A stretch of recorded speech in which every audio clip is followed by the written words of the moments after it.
But maybe. Yeah. You have to go get it, or it's a lot more to go get. I don't know. This may be on the list. Yeah, Ben is not on the list for this somehow. Yeah. How'd you get out there? All right. It's a good thing we're not recording yet. Oh no, I think all you guys better have a copy, but they gave us another copy of the summons. Ben. Can I get a Christmas bowl in there? Is there a Christmas bowl in this? Okay. 'Tis the season. It's a fire. Roll it up. I might have to make it out of the trash bag. I like that idea. Use the fire logs out of it. It's not all they're good for. What's your mailing address? A waste I once said first like that. It's like that's about all most of these are good for. Dave, how many times have you been sued? Personally, not very many. Sent there, Bob. As commissioner, you got a good charge. You've been on for some good ones. But this is actually one of my I'd favorites. say we usually average 2 to 40 years. Yeah, it depends. I feel like we've been on a real streak lately. We've also had a thing where, like, look down there. This one here, for like 41 back. It's just such a retard. You have no grounds for a field on this. You're into a lawyer fight, and this is what it's one of those things, the money in the town that they waste on their personal waste. Our attorneys can deal with it on the field, so our attorneys can just find out who's going to pay who what. With a different zip code. And Yeah, is my correct? They should make the attorneys who lose pay. Yeah, you have to ask yourself, what are they smoking? that would be something. Peter's got steel in it. That's for in common with. It is. Yeah. Is everybody ready here at 4 o'clock? All right. Thanks, Joe. No problem. Okay, let's begin the Nantucket Conservation Commission meeting for December 16th, 2015 with our normal announcements to please turn off your cell phones, take any extraneous conversations out into the hall, and we are making an audio and a visual recording of this meeting, and if anybody else records any or part of this meeting, please let the commission know before you record. Okay, with that, we'll go to the public meeting, public comment. Anything from the public? Yes, ma'am. I noticed an error on the agenda. That continued to 12:30:16. Yeah. Yeah. Now, are you holding a meeting the 30th, or are these going to? No, those are to 12:30 of 15. 15. It is the 15th. Okay. Thanks for noticing that. I will also say, too, there is another error on the agenda, too. It just got missed. Zecker at 34 Shibble Pond Road. We closed last time. So that is not on the list. What? Zecker, number 3. But it's on orders. What items? It's on orders of conditions. We didn't issue it. We just closed it last time. And it just missed the... Okay. Emily. Thank you, Mr. Chairman. Emily Molden for the Nantucket Land Council. I just wanted to take a couple of minutes. I was just talking to Jeff right before the meeting about this to just bring to your attention a possible violation that I think probably happened weeks ago at this point. Some abutters just brought it to my attention recently. I think they had contacted someone at the office, but it sounds like Jeff didn't get the message. So I'm not sure if it was followed up on, but you might remember applications out at 10 and 12 Monomoy Creek Road over the last couple of years, which this isn't a really great aerial, but sort of at the end of Monomoy Creek Road, there was, I think, a permit issued in 2014 for the redevelopment of one of the lots, and then this past year for the redevelopment of the other lot, along with the rebuilding of the bulkhead that's right adjacent to the well in there. So they just had sent me some images that they had taken of what sort of looks like some dewatering activities that were going on, and the one at the bottom was definitely taken at the edge of that bulkhead, which is right adjacent to a wetland. So again, I'm not sure if this is still taking place or not, and I know that Jeff had said he'll definitely look into it, but I sort of wanted to bring it more to your attention as just kind of for your awareness and as an example of what can take place. And I know there has been a lot of discussion about that provision in the performance standards about the 2-foot separation to high groundwater, and I think there are a lot of situations where it's not that big of a deal to be constructing that close to groundwater, but I think that the whole purpose of that provision being in the regulations when it was added years ago after a project out in Squam was to enable the commission to ask for and require additional information so that if temporary groundwater might be necessary, that there can be conditions put in place to require that the dewatering be done appropriately. And I took a quick look at the permits that were issued for these 2 lots, and there isn't mention specifically of dewatering, and I didn't really see anything in the online packets, the file information. So I don't know whether it was discussed at the hearings or not, but even if it was permitted, I'm sure it wasn't permitted to be done like this. So enforcement is another issue, but this clearly is the purpose of the provision in the performance standards, to try to anticipate these situations and make sure that there's a plan in place to take care of it when it's necessary. So I just wanted to bring that to your attention. And again, I don't know that it's still going on, but Jeff said he would look into it for me. But I thought it was a good example. What's the address again? 10 and 12 Monomoy Creek Road. So that's the one, if I remember, we were rebuilding like a retaining wall that was on Yes. the wetland. Yeah, that was right on the driveway. Yeah. And they were gonna have to do a fair amount of grading down to that rate. And I think that what's maybe been going on first out there was the installation of a new foundation to move the house onto. So again, I wasn't out there and didn't see this myself, so I'm not really sure. I don't have the details of it, but clearly there was water being discharged, so from construction. Yeah. But for me, it was more bigger picture example to you guys of why that provision can be important to give you the information you need to prevent this. Thanks, Emily. Thank you. Anything else from the public? Okay, seeing not, then we'll go to the public hearing notices of intent.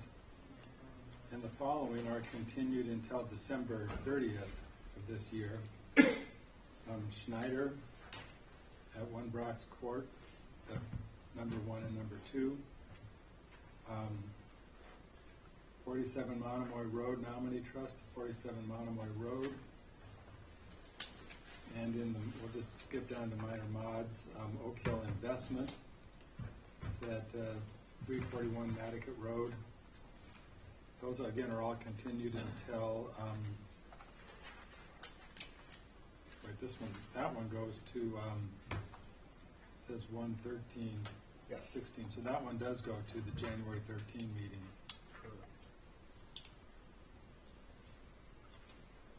Okay. So with that, and since Zechar was a mistake on the agenda, it takes us to Cigaran at 25 E Tristram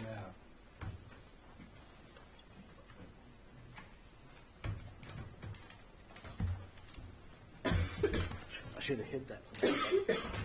These are your pretzel ones. For the applicant, Art Gasparo, I'm before you tonight on this continuation of this hearing, which is for the raising the top of the bulkhead by 18 inches or so across most of the top. And I've gone back and discussed this with the owner, and we didn't really see feasible alternatives with respect to providing access over the top. There is ongoing conditions for nourishment of this bank and maintenance and repair associated with the certificate of compliance that was issued when it was initially completed. And so I know there sort of have been some dissension on the commission and differing opinions on the matter. But at this point, this is the application that we feel would be least intrusive. It doesn't result in any increase of the structural footprint. We're just essentially setting timbers on top of the bulkhead that's there and then putting some posts behind to help support them. What's happening is that in the extreme storms, we are getting overwash and damage. And you can see how close the house is to the top of the bank. And the owner is very concerned with the chance for damage to both the house, which qualify for protection, and when the initial bulkhead was permitted, as well as damage to the structure, the coastal engineering structure by overtopping and the forces coming down below. So with that, I guess I know I don't want to keep going around on it, but I think that we have to again hear sort of from the commission and whether or not that this is the project that we would like to move forward with. Any questions or comments for Art on this?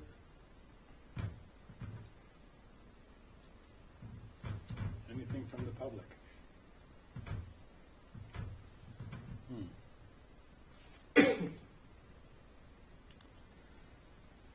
Well,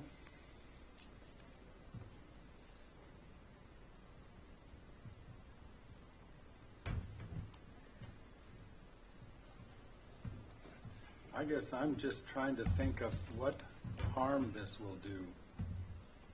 And I'm having a hard time coming up with anything that it's actually. Wetland scenic views. As you raise a wall up in front of the connection between upland and lowland. Beach access. Yeah. So it's Well, the just beach gonna- access is already, That's already, that's not gonna change. and the wall's already there, and That's right. And wetland scenic views are typically from a public area out to the wetland. So I don't know how from any public view, any, two more timbers on top of the wall, negatively or adversely impacts. I guess it disconnects the public from the actual wetland system with the bank. I guess my understanding of the wetlands scenic views is to keep the public, but it's a public connection, yeah. And I think raising this almost is us disconnecting the wetland from its key components. Well, let's how read it tall out. is that? Oh, go ahead, Joe. So, wetland scenic views, the way that we define it, are those areas which provide important visual linkage for the public with scenic wetlands that are vistas typical of and serve to define the unique Nantucket environment. Scenic wetlands include, but are not limited to, the following features: expansive open space, significant habitat areas, large areas of natural features, placement and sizing of both natural and man-made features, or mix of colors and textures created by interactions among water, sand, and different types of vegetation. Visual linkage for the public is not restricted to views from public ways, but also encompasses views from areas used by the public, such as private and public conservation land, dirt or more roads, major private ways intensively used by the public, great ponds, beaches, banks, eroding and non-eroding, coastal and inland, Nantucket harbors, and the ocean. And we have Diana's Beach that's right there, which is a major public beach, and we're increasing a wall around it. How tall is the wall now, Art? Well, we show the elevations on here.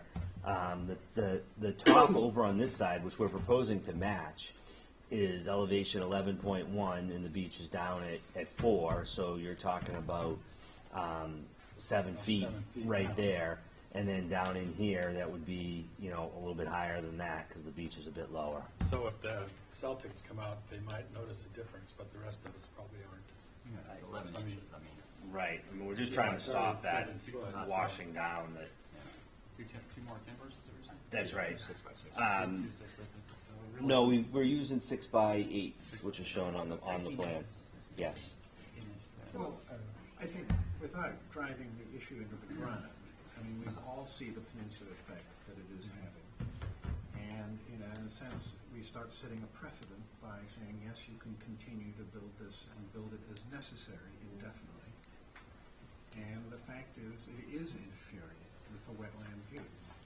So I would ask you to, and furthermore, I don't see that the house is in any imminent danger whatsoever. I don't see the protection as being absolute because we have to balance other competing interests as well. And you brought this up last time, Bernie. So I would ask you to consider saying no. Thank you. How much sand gets dumped in there every year? They hadn't done any sand for a few years, and then last year it was about 500 yards, which we did as a maintenance effort through a letter to the commission and did a pre-post survey. Well, in this case, what's worse, all that unconsolidated sand going into the harbor every year, 500 yards, or raising something up, 15 inches, that I kind of am Bernie on this one, I don't see it causing any more damage than it already has. I mean, I don't think any of us like it, in the first place, but it's there. I don't see that it's going to cause that much more damage by being brought up. It could actually cause less if it's the year all that sand going in. Well, I don't think he's saying 500 yards going a year, 500 cubic yards. That was gone last year. Was it? Yeah, but it's on the Sound, not the harbor, just for, Right. But that's right. There was and there's photos in your file. There was a serious scarping following really from the blizzard that happened, the sustained north winds, that the existing bulkhead got overtopped. I don't know, is that And the fear is, the continuation of that. Right. Of course, out in Wisconsin, we have, 500 cubic yards. Yeah, I mean, that's what it's there for. I'm just saying, is that anything that we should be concerned about, or is it something that we want? Well, it's a good question. Yeah, for me, I almost feel like I need an acknowledgement that this does not work. Like we are putting a Band-Aid on a gashing, gaping wound, and that in 3 years we're not going to try and raise it another 15 inches. I think that's the issue here. Is this isn't a solution to the problem. Well, was anybody at the Worcester Polytech presentations yesterday? And it's a ways down the pipe, but there's going to be substantially, they talked about storm surges being in the harbor as being a yard higher and not that far distant future. And so we're going to see bulkheads failing right and left. But I think we need to fit this into our environmental impacts and how this all factors in long term, because we're creating more problems in the long term by using these. We don't allow bulkheads much anymore other than grandfathered houses and stuff. So we're sort of dealing with a bulkhead issue. There's going to be situations like this. This particular point, obviously, is if you pulled that bulkhead away, that house would be gone in a year. That peninsula effect is so prominent, and it's protected. and it is a grandfathered bulkhead. I think we're dancing around some issues that I guess. I guess the easy way to sum it up for you guys, it's a bulkhead that was legally permitted and was legally in place. And that's, the regulations, both state and local, don't allow you the ability to really call for it to remove it. So you're kind of dealing with the structure that's in place. But they don't call for its augmentation either. So it's very much a judgment call on all the aspects we've discussed. But I can't argue with what you're saying. And I'll just be clear too, because it's come up a couple times. And this is one of those interesting cases where the actual resource area for the bulk of this project is the actual bulkhead itself. Because it's the first real break and slope above the flood elevation is the top of the bulkhead. So It's the coastal bank. it's the coastal bank. Right. So the sand that's behind it is technically in the buffer zone to it. It makes it kind of tricky. And then the other thing to keep in mind too, and I don't want to make it sound like I'm advocating one way or the other, 'cause I'm not, is the other thing to keep in mind too is we always look at these as sediment sources and what they're doing. But the other interest that coastal banks, especially under the state act, are serving to protect is storm damage prevention. I know we've talked about that a lot. So if we're going to break out findings one way or the other, keep in mind that if we want to go down a positive path, to think of it as those two interests that we're trying to protect and with the negative. So you may have a case where you are positively augmenting one and negatively impacting the other. So those are what you have to kind of weigh out and or condition to deal with. This one's kind of tricky. Well, did we ever It's both. address the issue of putting choir on top rather than raising the bulkhead to allow it, as we've done in other situations? Did you address that? Yeah, I think the concern there was both, a longer term maintenance, more intrusive, a larger footprint into the bank that's there. We were very much trying to keep it simple, to just put it on top of the bank that's there instead of having then a bigger structure. Part of the problem with doing a tube, of course, is the stability of that tube. So now you're going to have to anchor it back. I think it becomes a much more invasive and complex project that is also going to then require more activity on a regular basis. So, I mean, it's those are, sort of what we can look at there, but, in our opinion, simply, sistering on a couple timbers, not increasing the footprint, not creating, then having to fill and cover over tubes, we feel that this would be the preferred alternative. Right. Now, I understand that, Art, but from our point of view of trying to release some sand into the system when there's a storm, I mean, we don't normally say to other people who are in a situation where they want to protect the bank, well, we're going to let you use the bulkhead as opposed to choir because of the very reasons that you've given. So, And I think, Ian, if, we didn't go to, the town just came in to repair a bulkhead on Easy Street, and we didn't say, oh, no, you got to put core in there. no, but it was Because- just repairing it, and it's a different situation. Yeah. It's not Well, a sediment But they source. raised it. They raised it a couple feet. Yeah, but that's not a sediment source. I mean, it's an entirely different issue. I don't know, I think, I don't think it's a sediment source.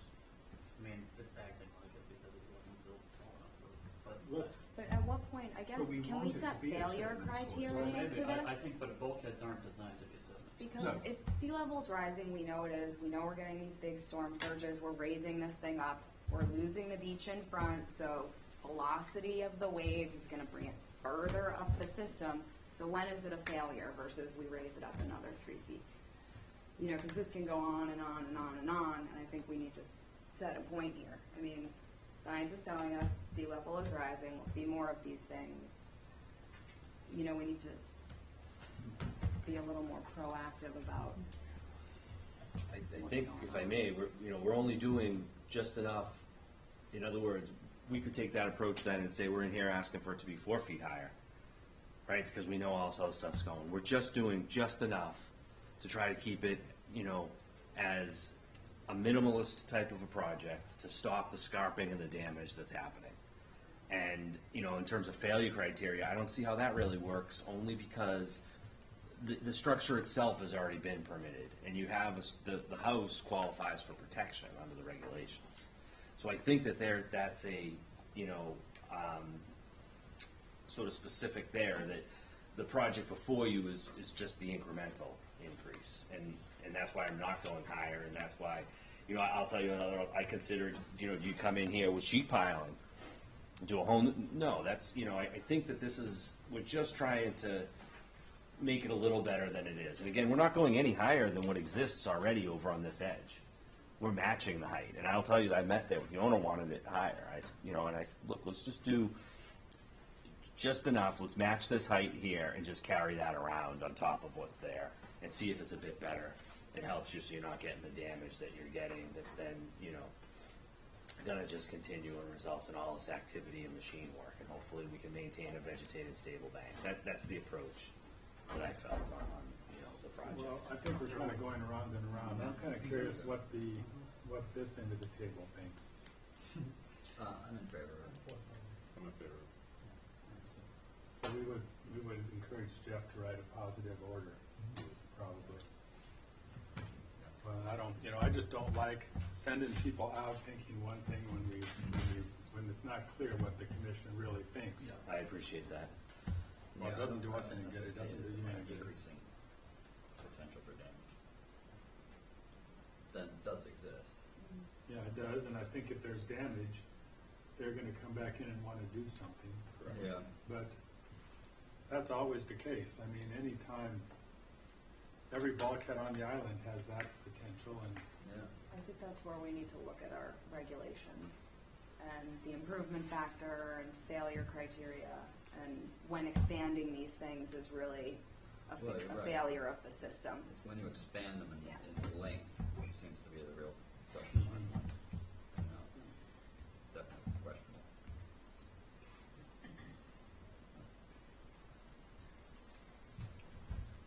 well, without a lot of repetition, is there anything new to be added, or anything from the public? Okay. Well, Art, You have to close the hearing, please. Okay. Jeff, do we have what we need to close? Yes, sir. Unless I hear an objection, we'll close the hearing. Good, thanks. Move to close? Okay, it's closed. Thank you. Thanks, Art. Thanks, everybody, for thinking about this and your input. Okay, Allison at 7 Pond Road. All right, real quickly, Mr. Chairman, I'm just going to try to go through. This was continued last time because we didn't have a file number from the time before last time. It got kind of lost in the wash at DEP. Happy to go over it. But we didn't have any questions. I had instructions from the first meeting to draft a positive order. But it's for the construction of a shed approximately 60 to 65 feet away from a vegetated wetland. That's all they're looking to do. We discussed it 2 meetings ago. Wait on a number, right? Yeah, we're just waiting on the number, which we have now. So there's no new information that we haven't taken in. I mean, it's an 8 by 12 shed, so it's pretty small. Yeah, and it's outside the buffer, so Yeah, I mean, it's no landscaping or anything, so. just dumping it in place. Is So there that's any- all we're waiting for. And they're accessing right around the Correct. non-wetland side of the house. Yes.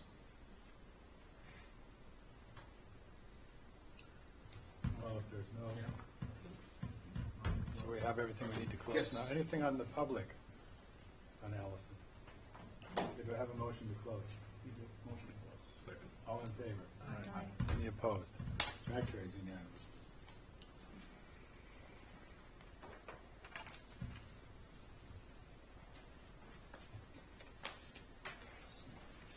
I'm gonna have to recuse myself from the next, from the Maggie, Westchester. Okay. Maggie, across 20 West Chester Street.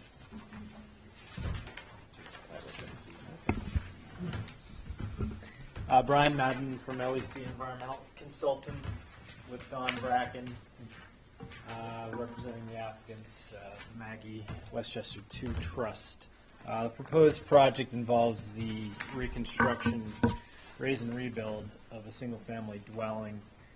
There's bordering vegetated wetlands within the southern portion of the site that extend buffer zone across the lots, all within the 100-foot buffer zone, and the majority of the structure, the current structure, is within the 50-foot buffer zone.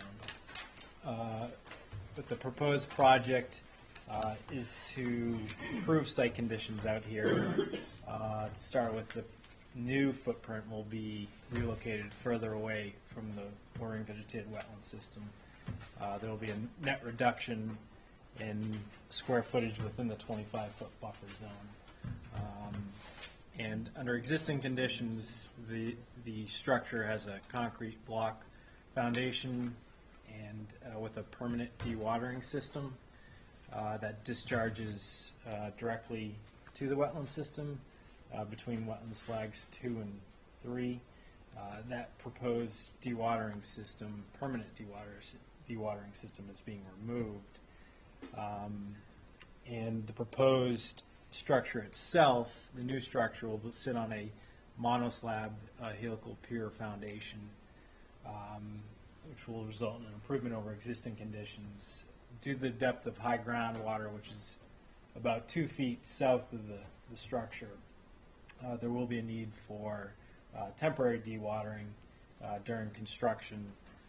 That will be pumped to catch basins within Westchester Street as authorized by DPW. In addition to the proposed dwelling itself, just some additional features: a screen porch and open porch on the west side of the structure away from the wetlands, as well as a dry laid patio, which has some minimal regrading immediately surrounding it, but there's no other additional substantive grade changes on the lots, being kept relatively the same. And also as part of the project, that there's some observed Japanese knotweed extending along the wetland boundary, basically between wetlands flags 2 to 4. We are proposing to do some invasive species management there, ideally cutting and doing some herbicide wipe or drip, and just manage it accordingly. Ultimately, we'd like to replant that wetland edge with winterberry and high bush blueberry shrubs. Guess if there's any questions relating to the foundation, but also one thing I didn't mention is that there's proposed subsurface infiltration systems, 3 of which on the lot. There's 2 in front of the north of the house and 1 within the patio to collect roof runoff post-construction. That basically summarizes the proposal.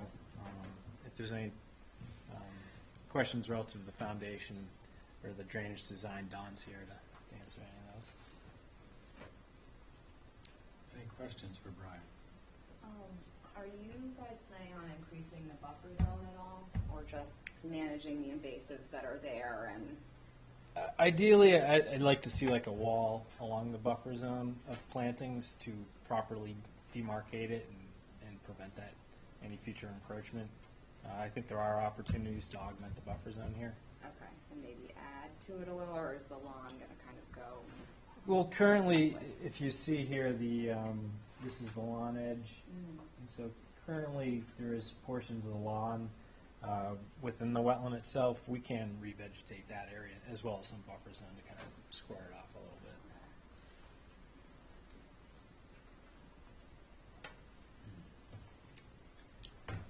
So, Brian, are you up against the setbacks on this side? Zoning setbacks? Yeah. There's 5.2, yes. To the It's porch. 5 feet, yeah, for that open porch. It's kind of like a walk-through area. Just wondering if you could slide the house a little bit more to that direction. Guess that's what, west? Correct, yeah. Yeah, we also, the property line actually comes down like this and turns the corner. Oh, right there. Yeah, So so you're it's right pretty, we're right on it. Yeah, that's In that Oh. direction, in that direction. Oh, okay. Yeah, and the parking for it is right here, so. We can't go any closer because of the tree roots of the town tree in the front. I forget what kind of tree that is. It's an American elm, I think. Is it? Yeah, so. Yeah. The plan was just bring it as far From our forward side, as they can. the tree he's talking about are the 2 large elms on the Mhm. Westchester side of that property. Yeah. We're on the plan. Which are beautiful trees, and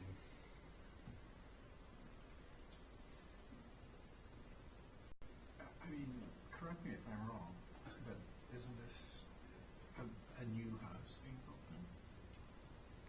Yes. Yeah. So, we wouldn't even be considering this, would we, if it wasn't for the fact that, under these conditions, if it wasn't for the fact that there's an existing house that is being removed? In terms of how close it is to the wetland?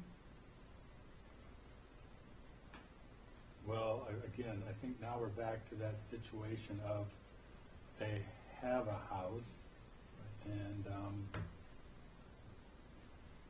they could just leave it there leave the pump in there, and the dewatering, and, you know, and again, I kind of run into that thing, if they're improving the situation, yeah, is that a bad thing? I don't know. Without increasing the buffer zone, I don't know if we are improving the situation. Right. I mean, with the patio, Well, there is structure being removed. right, Yep. the purple. Yeah, the purple area, and it's moving further away from the wetlands. I think the commission in the past has seen that as an improvement over existing conditions. In addition, we are removing that permanent dewatering system that's just discharging directly to the wetland. And you're adding the infiltration, which in this neighborhood is important. Correct. Given, you know, I mean, when the neighboring house was being done, we heard a lot about the infiltration problems in this area. I mean, it's, So as far as, Difficult area. yeah, as far as the wetlands concerned, here though, we're creating an avenue just to shoot all road water down. You know, like putting a patio there, and it's like funneling back towards that thing. That's what we've kind of created. Just to go over real quickly too, because it's kind of tricky on this plan. The patio, as it's proposed as a dry lake patio, doesn't require waivers from our regulations as it sits. So the waivers involved that we're looking at are for the house itself, obviously, for the move and relocation, and then some of the landscaping work inside the 25 that came up, the separation to groundwater, as Brian mentioned, and then the last one was also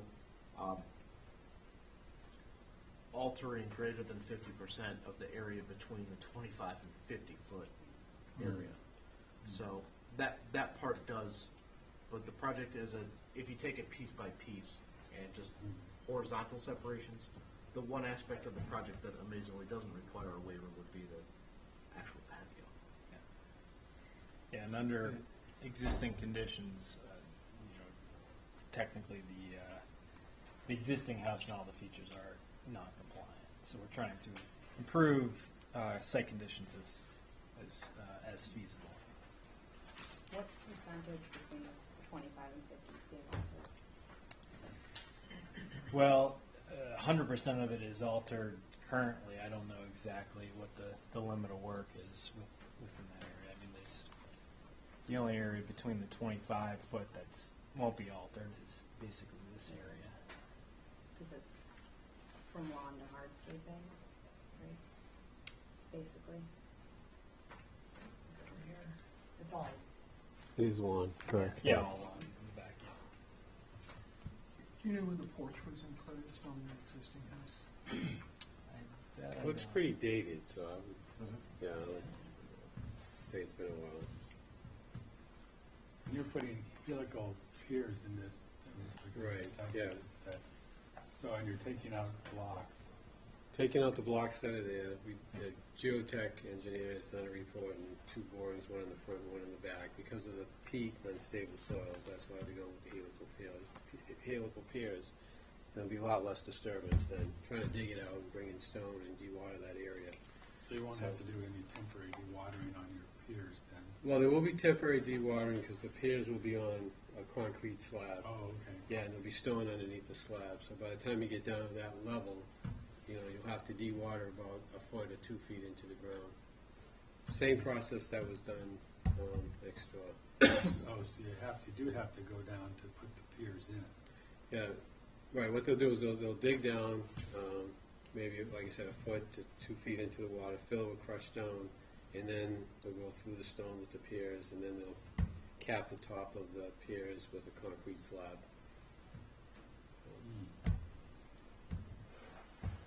But then once that's done, again, because of the slab, and it's designed to withstand any hydrostatic pressure, there's no dewatering required. So the slab will be sitting on the ground. It'll be, sitting slightly, below the ground.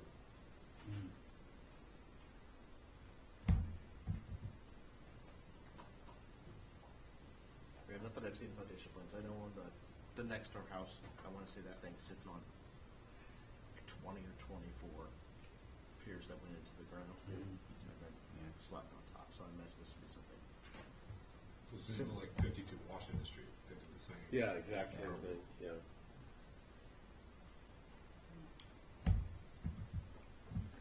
So I had a question. So it looks like from the summary, you decreased coverage inside the 25 by about 80 square feet. But we increased between the 25 and 50 about 390 square feet or so. Still an area that we don't really want to increase in, but I mean, I get that. Yeah, it's all on the north side of the house, away from the wetland, and on the west side of the house, again, blocked by the existing structure.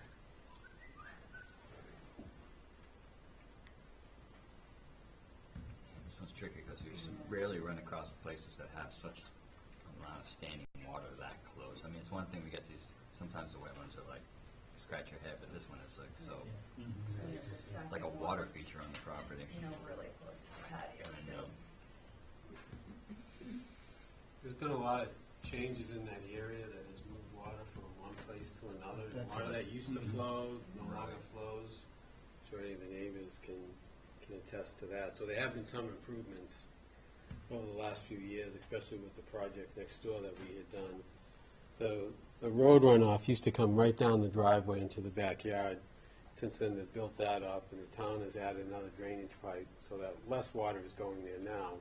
It's helping the problem, but there's still a water problem back there that really can't be fixed by what we're doing. The only thing we can do, I think, is improve it, which is what we're doing. I think there used to be a pipe running down. Right. Why There's don't you also, explain that a little so there's a catch basin in front of the abutting lot that had a pipe going in between the two houses.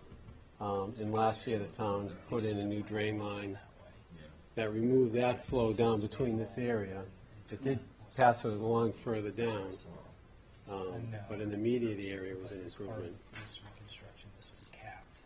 So we're going to decrease. down that way, it's going down further. Well, that's not, as they say, are you going to get to a point when there's not enough water going into the wetlands? Looks like it. Yeah, and I, Which is an impossible question. I think it's also the groundwater as well, so I think it probably floods and then recedes back to its normal level after a rain event, so I think, Brian can answer it better than me, based on the groundwater, I don't think you'd be, altering the wetland.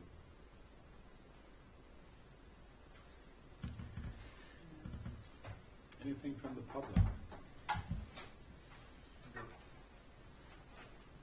Levi Bedoring with Blackstone Associates, here representing the abutter.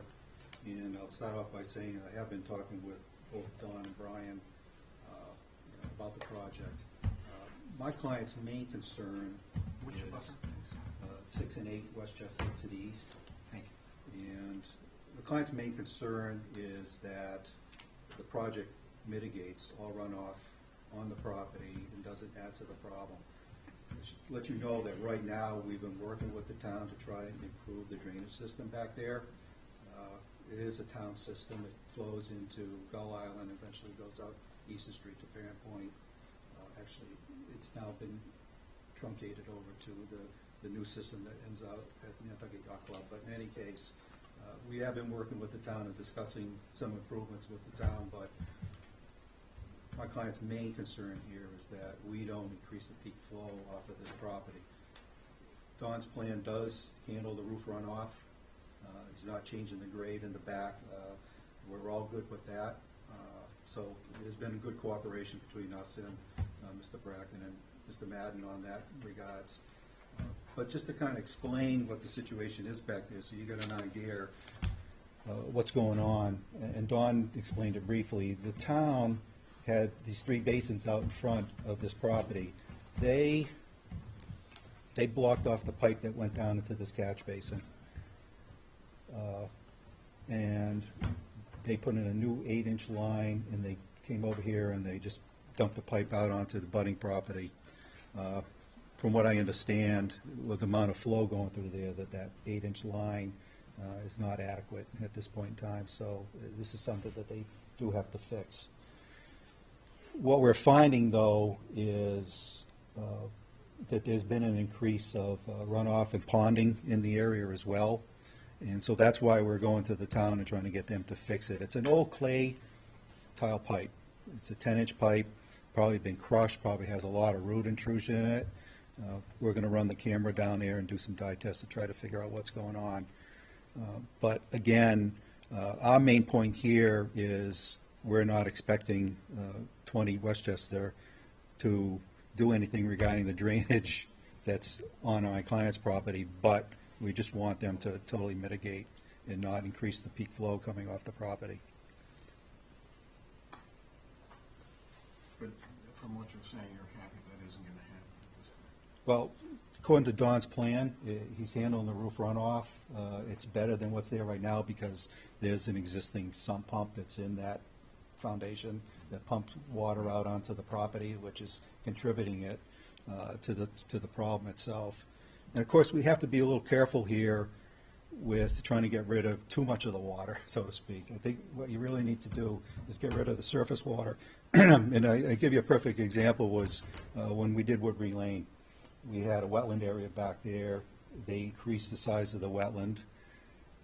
They dug it out. They made a detention basin back there, but they also blocked off what they called the Pratel ditch. And what they were afraid of was by blocking that off, it was going to affect the wetland on the other side of the ditch. So they put a weak pipe in. It was BSC Engineering in Boston that did the design. And they put a weak pipe in to keep some base flow going in there. Our intention here is to get rid of all the surface water runoff and any high groundwater in there, but not affect the wetlands at all. So it's something that Silvio is looking at right now. We're trying not to upset the apple cart in there, so to speak, but we're also trying to improve a bad situation that's the condition as it exists right now. May I just add to the discussion? You'd introduce yourself, please. Candace Lynn Hanson, Candace Ruddy by birth. My parents, Millie and Sean Ruddy, have owned the house at 8 and 6 for 41 years. We've seen a dramatic decrease in the, I should say, a dramatic decline in the water drainage conditions in the property over the past year since the town ran the line down in front of our house and exited onto the abutting property at, I'm not certain what the number is, the Lensick's property. It's 2 Gull Islands, the actual address. And so this is actually a photo of the eastern portion of our property this spring. In 40 years, we've never had water like that, that close to the house or on that side of the house. Was that last spring? Yeah. Yeah, when there was a lot of water. That said, every time we have a rainstorm, we now have water in this side yard. And that, I would just say, is a direct result of what happened in terms of the town running the new line down the front of the house. And that was a result of the negotiations that I believe took place as a result of the 22 rebuild. The issue that I think you raised, sir, about the overall, the coverage of the property being greater than before is the one that we are most concerned about. And we just want to make sure that it doesn't make what's already a very bad situation worse. Right, real quick while people are thinking, if I could get a copy of the plan you used for the record, you can just drop it off tomorrow in the picture, because if we look at it, I have to keep it for We need to have you email our that. records. And you can I have an email of it, which Sylvia has. I'll email it. Yeah, to you that'd be tomorrow. perfect. I just need it because we used it as an exhibit up here that way. If there's an appeal or something, I have an actual copy of it to submit as part of it, so. Just as a reminder. I have to say about this, in general, I think Nantucket's stormwater management is just poor. You know, people have their ornamental plants that are only blooming in the summer that don't absorb water most of the year. You know, I think that everybody needs to do a better job collectively of dealing with this a little bit. I know that's aside from this project. Well, what we're finding is a lot of the town drain lines have a lot of root intrusion. The pipes are crushed. It's just been an overall It's not problem just that they the haven't amount. fixed it for quite a long It's time. people's planting beds though, not, I mean, we as a commission could do better with stormwater management. The city of Philadelphia taxes you if you're not managing the first inch per hour of rainwater on site. You know, so we could think about doing stuff like that too. So we would just respectfully ask that the committee ensure with our neighbors with whom we're happy to work that the situation doesn't get any worse as a result of what's being proposed. Well, I think we share your concerns. But it sounds as though everyone shares those concerns. I have a question about the infiltration chambers. Are they going to be too close to the tree roots? Because I know the trees were important and we could move the house up because of that, but the infiltration chambers seem to be up further. Is that a concern? I mean, we have a note on the plan that the actual locations to be adjusted in the field. So they're only about 2.5 feet wide, and they're only going to go down for 12 inches of cover, and they're 16 inches deep. So they're pretty shallow. So I think we'd be able to find a place between the roots to be able to set them.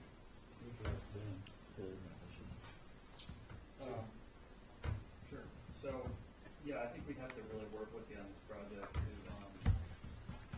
kind of strategically place those and dig and use near spade and really get around the root system. But you know, something that we do, I think. We have other options too.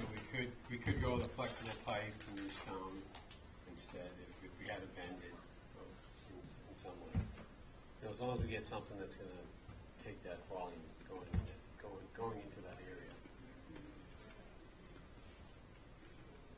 There's nothing in present for controlling loose water now? No. It just runs on the ground right now. But it's a much smaller house as well.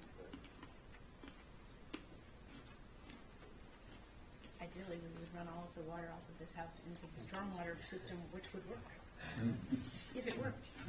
But then just Dump the it to water the right harbor. back down. Into the harbor. Yeah.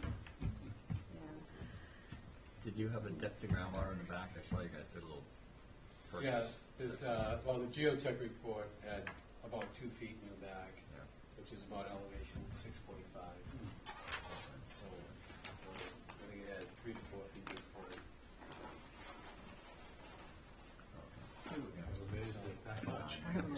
Yeah, well, I didn't mean to interrupt. You finished? yeah, I'm not. Because I just was curious, you felt that there was a cause and effect when 24 was rebuilt? Yes. Also dramatically increase the amount of square footage of the house and hardscape around the house, which is the same thing that's being proposed here. We did talk about how it looked like on both sides almost, the grade seemed higher. We went on our site visits. Comparison to, The site that we're on, that Phil at 20? some point, yeah, well, this definitely is down. I mean, you can look at the contours right. in a couple of the spots. I think the one thing that's interesting that's come up is, as part of what the work happened at 22, a significant amount of the activity there was tied into the stormwater system that's in place when that mine got redone. And a lot of the water that was on that site and moved into the stormwater was moved into the system, which is they just integrated discharges down around the corner into the Gull Island area, where we've seen that water. Actually, it discharges directly onto our abutting property, our abutting neighbors. The town went in there and actually there's a 10-inch clay pipe that runs through. Town cut a hole in the top of the pipe to try to drain it. I would say that clay tile pipe is not functioning properly, so it's slowly, surely making its way through. Is that something within our Yeah. purview to consider going forward? In relation to this application? Well, actually, in relation to either the conditions that were attached to 22, which I read is Equal 24, I guess. To alleviate this baby's difficulties with improvement. Well, as far as this application goes, not really.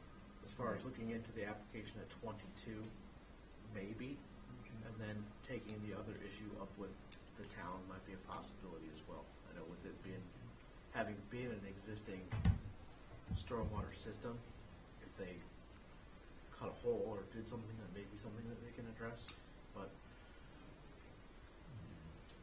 I will say that'll be difficult at best because there's not a lot of other spots that they're gonna have to deal with it. So it's an issue that needs to be addressed because neighborhood-wide on all four sides of Lily Pond, this is a problem.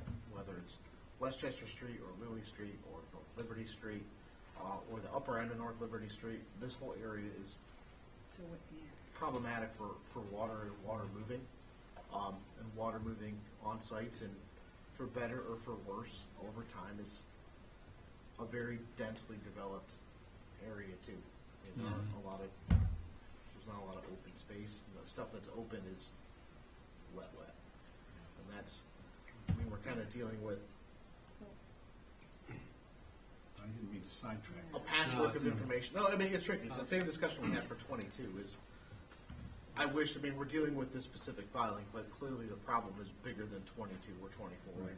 6 and 8, and however it stacks down. The problem is that the drainage system that's in place for Westchester Street isn't functioning to what it should be. And who's to say, it's probably older than all of us, and that's part of the issue too. They're aware of the problem because I've had recent correspondence with Silvio. He just needs some things clarified, which we're going to be doing. We're just kind of hoping that the town fixes this section. They have another section on Westchester they're looking at, similar situation. So they're aware of it. It's not like they're unaware of it. I think historically the town has said over the years that, well, we don't have any easements, so we can't get in there and maintain those lines. It's not true. The town has prescriptive rights over their drain pipes. They always had a right to go in there and clean it and maintain them. There was a court case to that effect. But in any case, the town is looking at this. If the commission or the staff wanted to just let the DPW know that they had some concerns, it would probably help push the situation a little quicker. Though I'd have to say that Silvio's been very responsive. So I'm optimistic that something's going to get done. We're going to alleviate a lot of that surface runoff. I guess I'm just wondering why, through wetland improvement, we should be taking care of some of these issues, by increasing some of the buffer space on each property. That should help alleviate some of the water. Same with wherever the town's dumping this pipe. If we improve, the wetland plants around there, we would be improving the standing water situation, et cetera. So I think including this property, we may need to increase our buffer. Well, I think that's something the owners, would definitely consider, where it's worn down, to put some plantings or some beds in that area, or, so it comes back naturally to be more absorbent, when the water does rise during a storm. Yeah, in most urban areas, that's the future of water management, is constructed wetlands and those sorts of things to deal with these problems, not more piping. But I do want to clarify something on the piping and the work at 22, because I was involved with that. As a condition during their appeal, 22 had to propose to the town to put in that drainage pipe and follow through with it.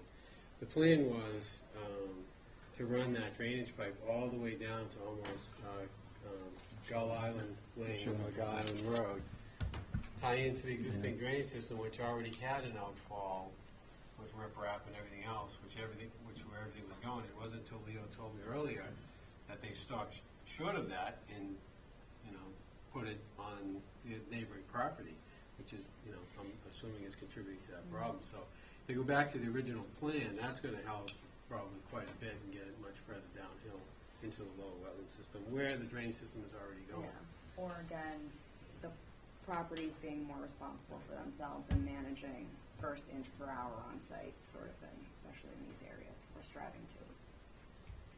I'll say not for nothing too, last spring was like the wettest spring we've had, pretty much forever. Yeah, since anybody can remember. Yeah, we had water where water Never, I can't believe where I saw water. clearly still looks like it's a significant issue. By no means am I trying to minimize what that looked like, but it's something that I think can get addressed. Just not sure that if we're dealing with the water on site specifically for number 20, that contacting the town about their issues in completing that project that Don was just talking about may be a separate issue, but still within our purview to do. But in our analysis of 20, we should stick to what the lot on 20 can control. And they are, trying to infiltrate. They're getting rid of the permanent dewatering. And we have, we are effectively asking them to keep the house back toward the wetland because we don't want to disturb those 2 trees. Now, we can make a choice here. The wetlands are protected by our regulations. I'm not sure elm trees are. Should we be saying, well, geez, those are beautiful trees, we love them, but move the house back toward the street?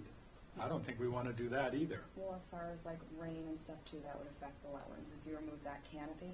So that would have a humongous impact on the wetland system I would as say well. those elm trees are subject to protection because there's a 100-foot buffer zone.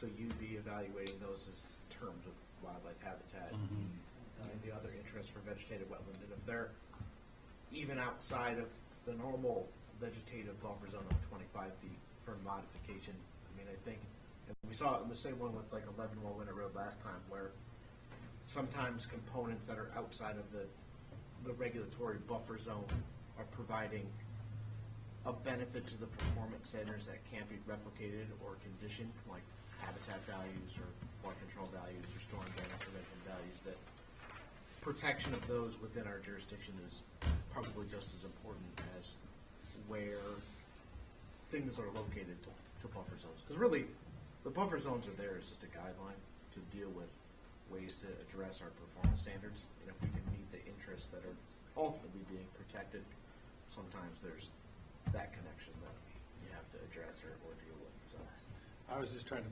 make that point a lot more clumsy than that, Jeff, is that we are choosing to protect this, and which I don't disagree with. I think that's a good choice, but that's another constraint that they have to deal with then.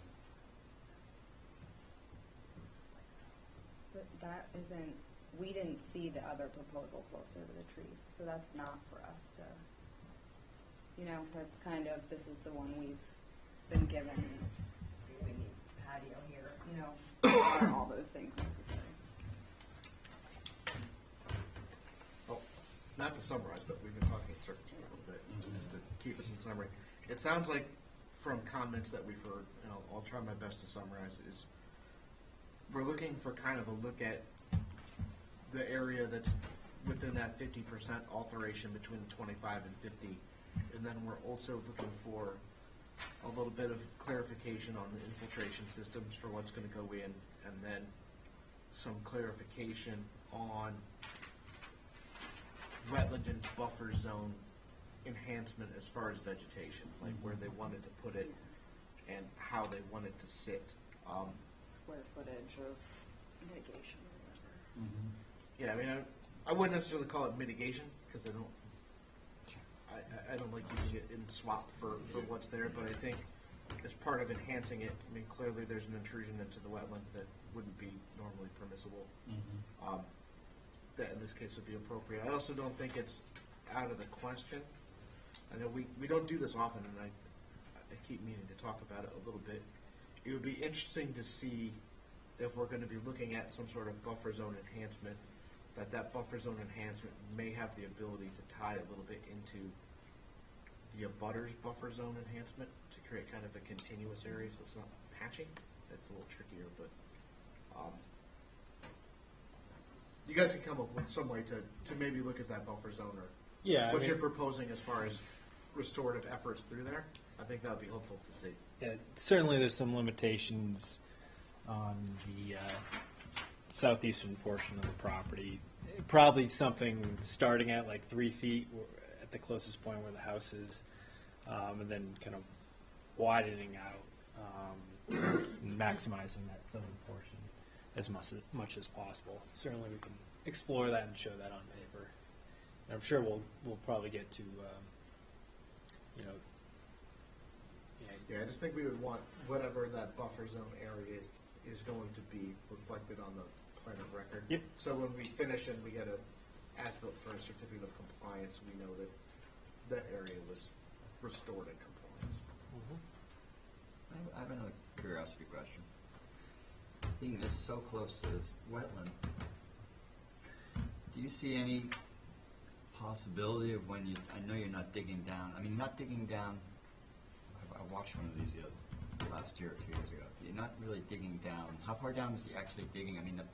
I'd be curious the potential for draining this wetland by these piers that you're putting in so close to the standing water. You see any?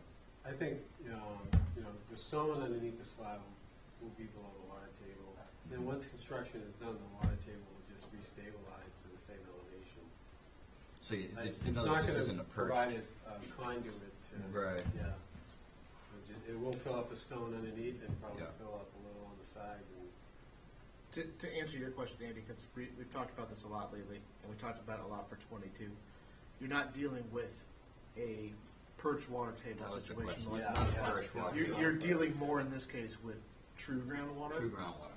And this is an area that is really prone to, and just from our analysis, a lot of these, to having more of a peat layer because it's so connected to groundwater, where it's not like, not to pick on it, but it's not as much like Squam, where you see Squam have a lot of clay or perched water table areas.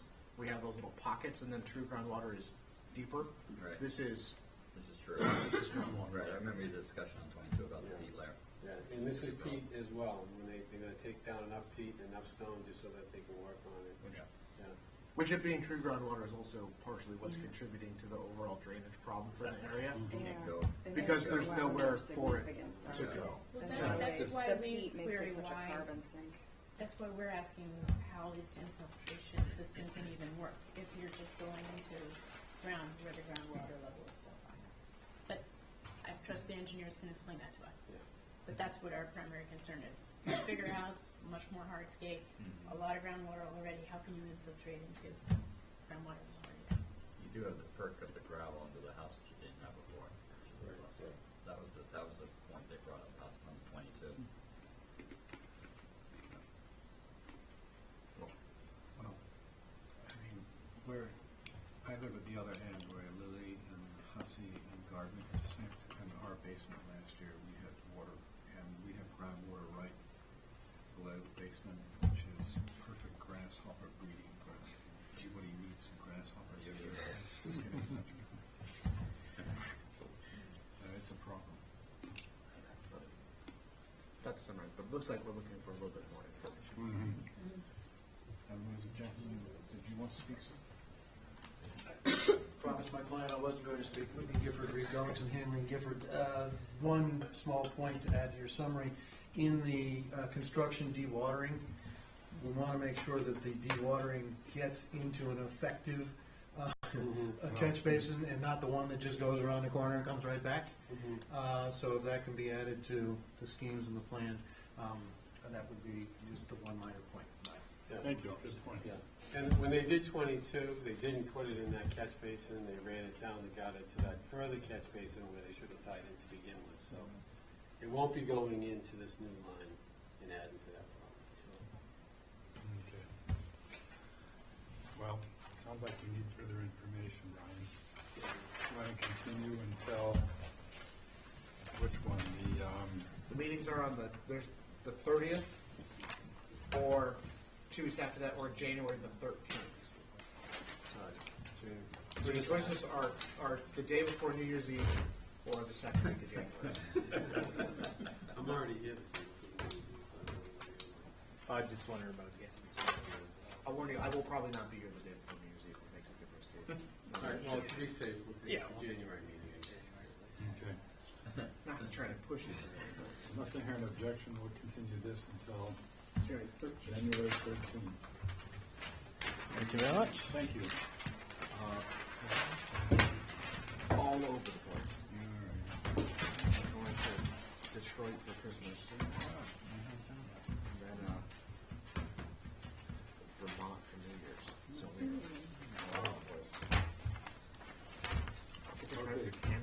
and 11 Swain Street.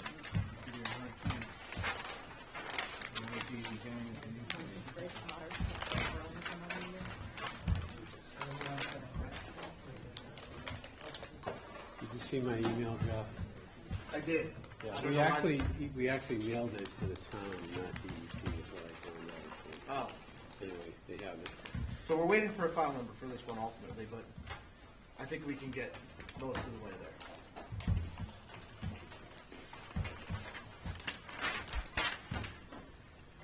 Okay, for the record, Don Bracken, Bracken Engineering. This project consists of relocating and raising an existing single-family dwelling within coastal flood zone. Flood zone is elevation 7. This is down at Brant Point. And the existing ground elevation is about elevation 3.5 to 3.7. We're also proposing to move the house forward closer to the street to establish a little more of a backyard. Also adding a small addition off the northwest corner of the existing structure.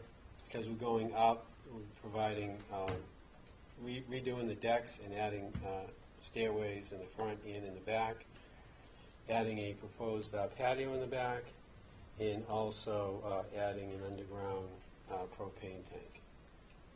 Foundation will be crawl space foundation. Crawl space floor will be above grade, so that in the event of a storm, it will automatically drain, which is required by the building code and FEMA. With that, I'd be happy to answer any questions. Same, no grade change? No grade change. Yeah, it's the one standard of the flood zone. Yeah, I don't even. You can't alter I don't the even flood think zone. about it. Any other questions? Anything from the public? Just kind of pinned out here. Okay, well, if there's nothing, Jeff, do we have everything we need to close? No. Oh, We're we missing don't the have file. a Yeah. Oh, that's right. We had some file number shenanigans. So I guess what I would ask, knowing that I will be here for the next one, I'm getting the sense with this a flood zone project that you would like a positive order for this with our normal flood zoning conditions. I don't think so, yeah. All right. So I can send that along and you guys can, whoever is here in my stead. To the 30th. That's an excellent question, yeah. Excellent question. Unless I hear an objection, we'll continue this until December 30th. So I'm trying to put over tricky ones, so I don't know. I think we haven't missed a meeting for over 4 years. Okay, the Andrea Hoff Revocable Trust. All right, real quickly, Mr. Chairman, before I get started, just to point out, this one is under the local regulations only, so you can ignore the State Wetlands Protection Act and its standards for the moment. Not that we really separate that much, but if you wanted to. Okay, Don Bracken, Bracken Engineering, representing the applicant. I'm sure some of you are familiar with this small wetland area off of the edge of the bike path. We were recently in for number 101 Cliff Road. If you recall, a year or two ago, there was an order of conditions issued for the common driveway that comes across 101 Cliff Road, 299 Cliff Road, the locus for the driveway and the utilities.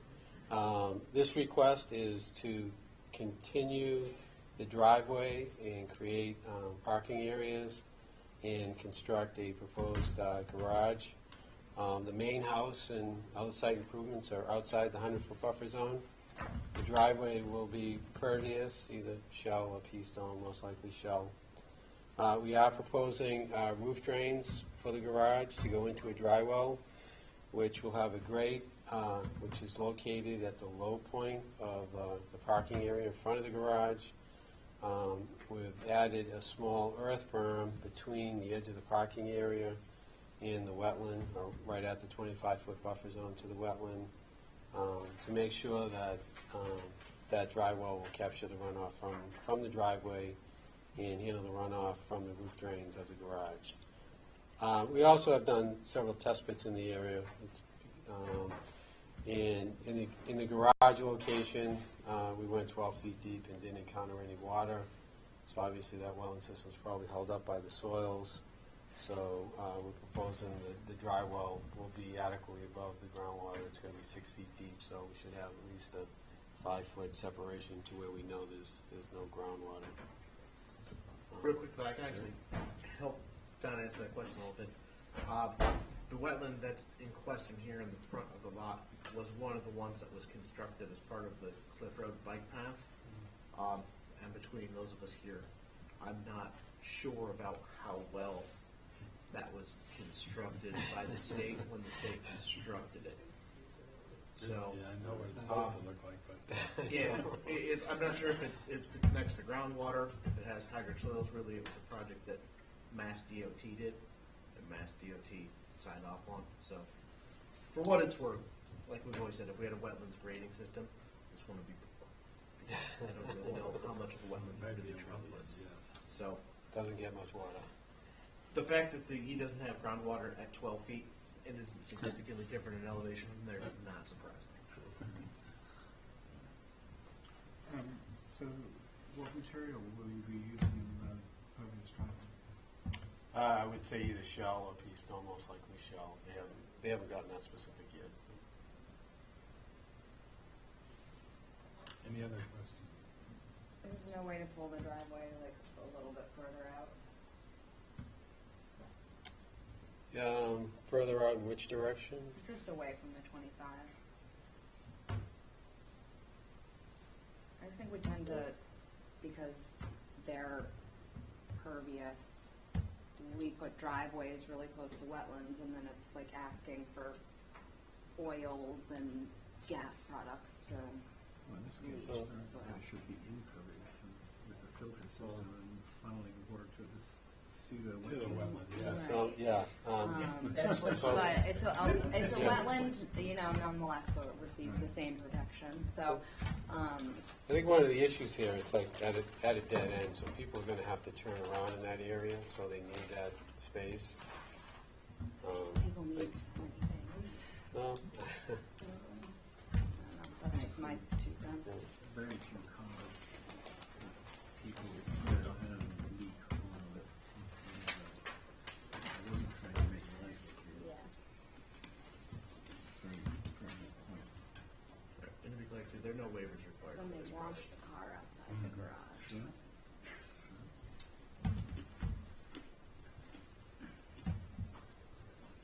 Any other questions or anything from the public? That could be a good point. That could be a condition.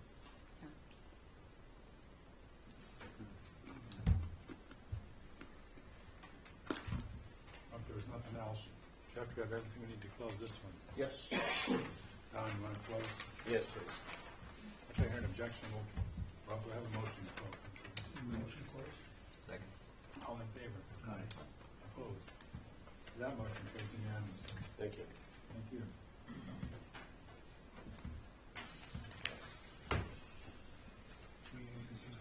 Okay, now, No, that's one that Joe. Oh, great.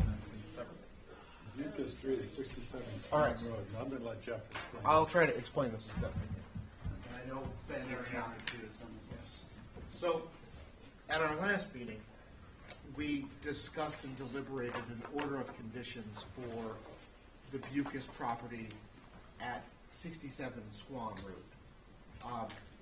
After hearing the discussion and seeing that the project was being asked to have a negative order drafted for it to deny the project, the applicant inquired both on the possibility of reopening to provide supplemental information, or even potentially withdrawing the application as opposed to going with a denial and potential appeal or denial and refile. So I checked with town council to see if either of those things were possible, and he said, we can reopen the hearing to take new information in with a positive vote of the commission to reopen it. Doesn't predispose you to having to give a positive order or negative order, do those things. It's just reopening to take in substantive information, or you could choose to not reopen the hearing, and then you would just continue as normal. So I know they provided a revised plan that we emailed to you guys to take a look at. We can get it out. But I would say before we really have a lot of huge debate over what's on the plan, you guys should discuss if you're willing to reopen it, to substantively discuss it, and then potentially reclose a hearing and redeliberate an order, or ask for further information or clarification. But we need to take an official vote to reopen it if we want to go down that path. Well, this isn't, I mean, this is a very rare occurrence, but we have done it at least once, if not twice before. We've done it a couple times. It's something we don't like to do, but I think it's one of those that, administratively speaking, and I'll speak totally selfishly in this, is if an applicant's willing to provide a revised information that is substantially changing a plan to avoid an appeal or a withdrawal and refile, I think this is a much more efficient way to do it. It's quicker for everybody, less pain and suffering for all. But it does require an affirmative vote of the commission to reopen. And you can hear from the applicant too. It's totally cool. It's all right. Well, if he wants to just essentially explain why he would like it to be open. If I may, Mr. Chairman, only on the topic of reopening. I think when I asked for the hearing to be closed, I may have misinterpreted a position of some commissioners. There was some discussion about moving a silt fence to 15 feet. I was under the impression at that point that sort of there was, favorable support with the moving of the silt fence, and that's why I closed the hearing at that point. And then when I heard the explanation, so that would be why I would ask for the hearing to be reopened. And I understand it's unusual, but as Jeff said, the other option would be to do a whole new filing again and go down that route as opposed to a denial in order to get this same information in front of you. I would also say too, one of the other things that I feel at least a little more comfortable with is, for better or for worse, we had taken some comments from a member of the public who's present, but we had not received any abutter comments or other comments from the public that would really push me towards completely renoticing and doing those things. So, that being said, it's completely up to you. And will this get renoticed then, so that? No. Or, okay. We're just reopening the existing hearing.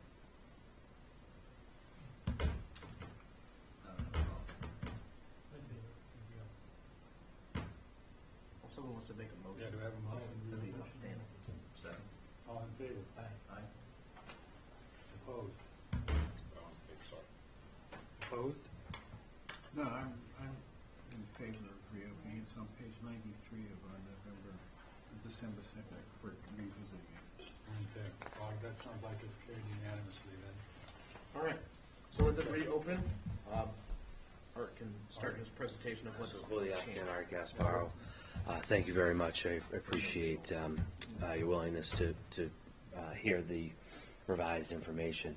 And so based on the discussions that I had heard at the last meeting, I went back to the owner and asked him to revisit his proposed addition. You may recall this is put a foundation under the house and then to do a small addition which would have been within the 50-foot buffer zone.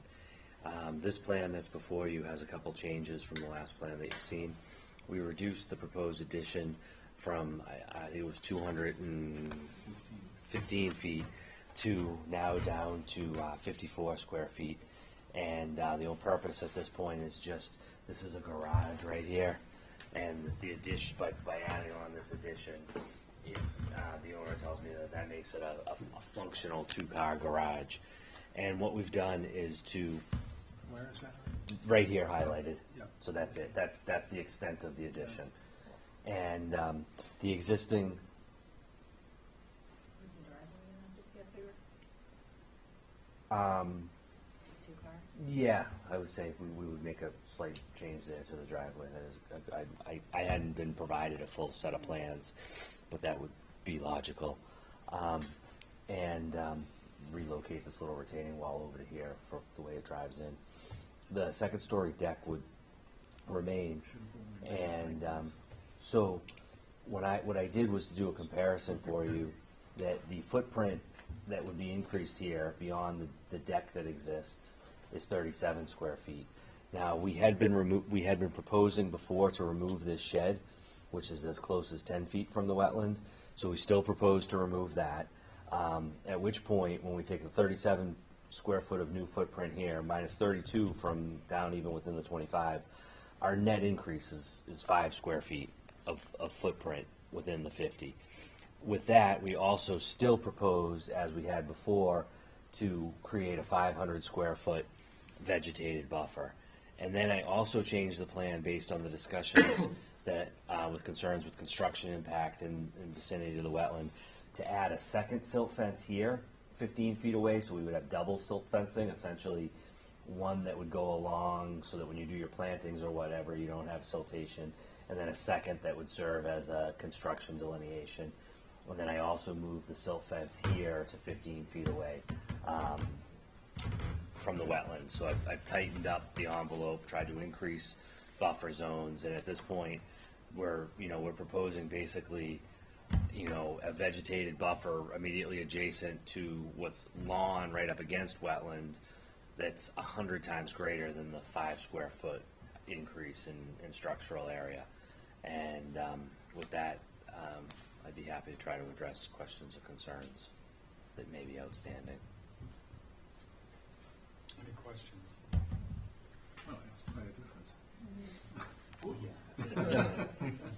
I guess I would just be interested, because I do wonder how much impact construction and vehicles parking in places has on like these wetland areas, and if we can test like soil compaction before and after in our buffer zones, because I think that does affect our wetlands. And I just look at these projects, and I'm not saying this one, but you've stated that it's going to have to be managed pretty tightly. Right. We're gonna have parking over on the other property that he owns nearby, but clearly the areas that are upland of the silt fence will be stripped in construction. And I mean, we can't pick up a house. They'll bring in a track excavator that's gonna slide beams underneath the house. So there will be compaction of the soil. But what I would tell you is that at the end of the day, what we're gonna do when we work our way out, is to put down new topsoil, which will not be compacted, and which will then have the ability to, for roots to grow in, to take water in, and then restore the site on the way out. And I think the other piece that, as we had mentioned on before, is when you look at this entire site that goes all the way back to Squam Road, I forget the exact acreage. I want to say it was like 5 point something acres. This is the only portion of this site that's being used. So you've got a pretty enormous or large, area that's. I guess just as far as I know, everything I've learned about wetland function, like the buffer zones are as important as the actual wetland function, their health. So the health of our 25-foot, and what constructions may be going on in there every couple of years, or. Well, once this is done, you're not going to need a second foundation. You're not going to, this is kind of a. But wasn't this just expanded or something? No, I mean, well, it's been, I think we had said 06 or something like that, but it wasn't, at this point, there's really no more room to move here. And the other piece that, I think that it's pretty much, this would be the project. I don't see a lot of other area that's not additionally into the 50, right? Any public comment? So, do we want to see a plan that shows the expansion of the driveway, or can we just have him submit that in sort of postpone Well, I think, next week to Jeff. looking at what we're seeing there and knowing where the garage is, Mr. Chairman, and how that driveway is coming in now, that it's an area that's in existing development. I think Yeah, if, it's gonna be kind of screwed down. I'd be happy to draw it on an initial, the plans that you have, if that even worked. I mean, it's gonna be this. That's fine. It's gonna be from right here, this Yeah. 10-foot line, it's, that's it, yeah. I think that's something that, knowing that that's what the development is, when the certificate of compliance comes in, that'd be a case of what I would call it would be in substantial compliance. That it's not a new area of driveway, or they're not putting it somewhere else, that it's infilling a corner that. And it's outside of 25. Yeah. So it's not like Like it's a extra nice waiver, purpose, yeah. right?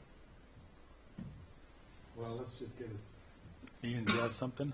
I was curious as to how deep the topsoil is going to be that you're going to be adding. Well, that we put back at Yeah. least 6 inches, always, yeah. And that's written into my narratives. I was trying to find it in the narrative. I couldn't You know, find it, so that's- I usually write it in as Right. 6 inches, but certainly you could condition it that way where, I don't think that, yeah, it's right here. I have it, minimum of 6 inches topsoil. We try to make sure that, What would be your maximum?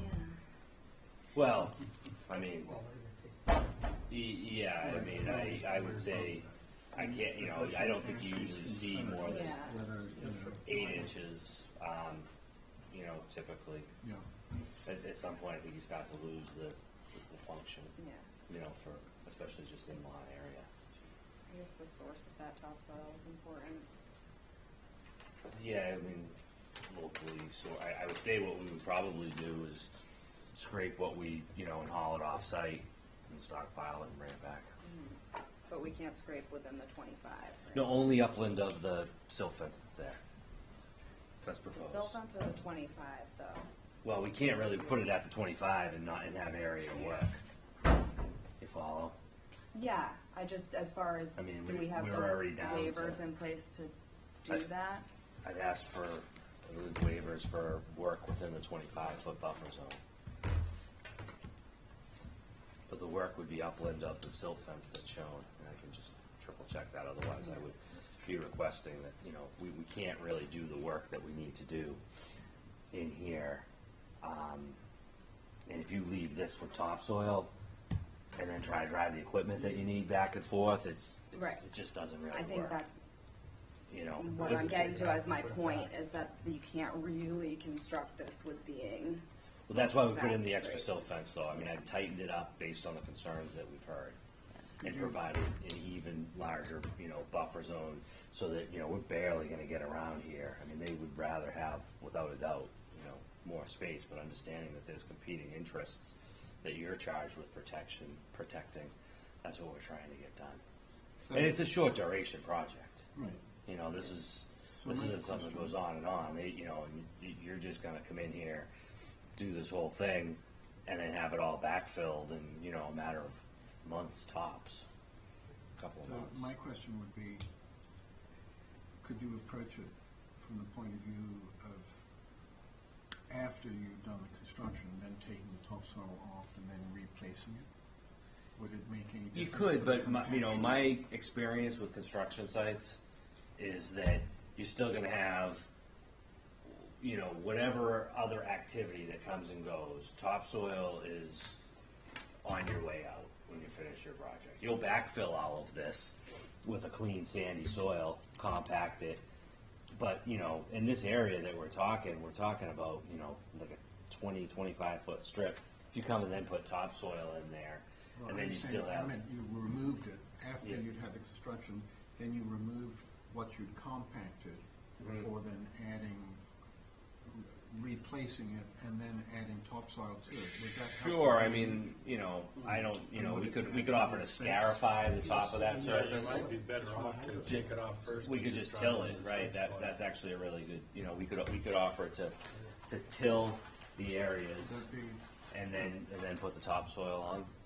Sure, that I think might help. okay.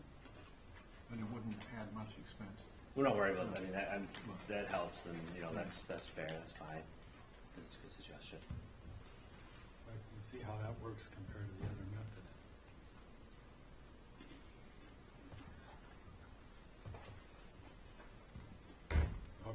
a sense of the commission here. Positive order, everybody? I'm in favor. It's a good effort for sure. Absolutely. With condition until Yeah, well, you definitely got, well, it's not severe. yeah. Okay. I'd like to close the hearing then, please. Again, thank you for reconsidering that. Have a motion to close the hearing. All in favor? Aye. Opposed? Thanks. Thanks, Art.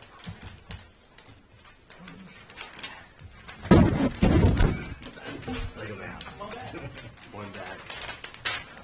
That's the other extra mile. Thank you. That's an extra mile to save an extra. So. Yep. Better than going to court. Yeah. Think of the money we save. Okay, amended order. Evan Gills, LLC, 13 C Street.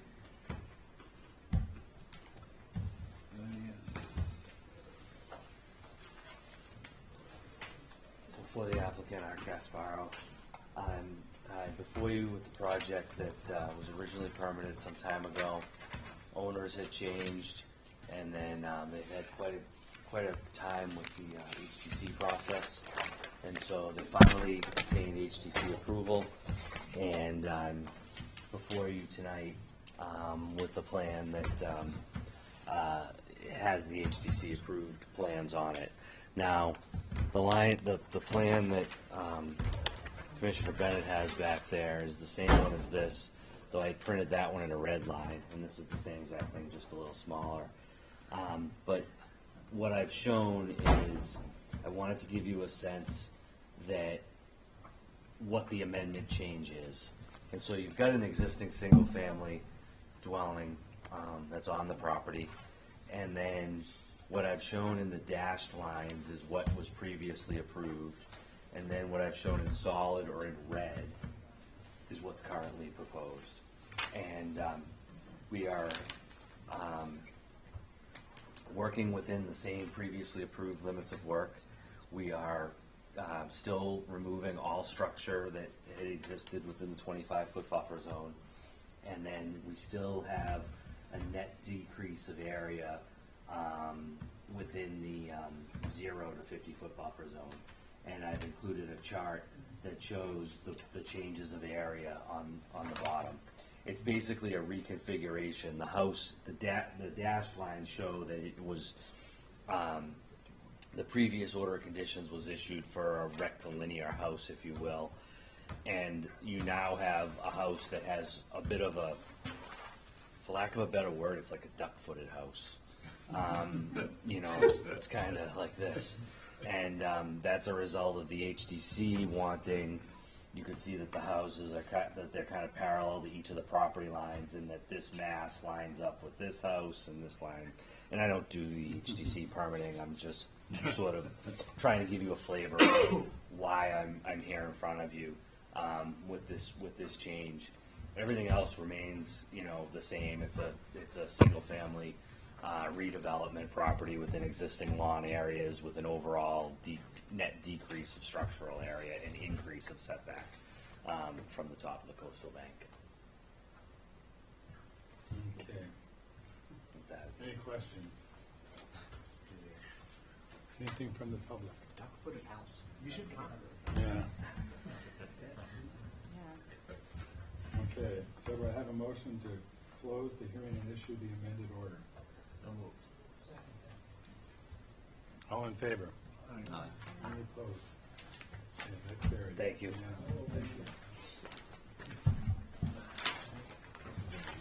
Okay, public meeting, request for determination. Co-sale, 149 Cliff Road.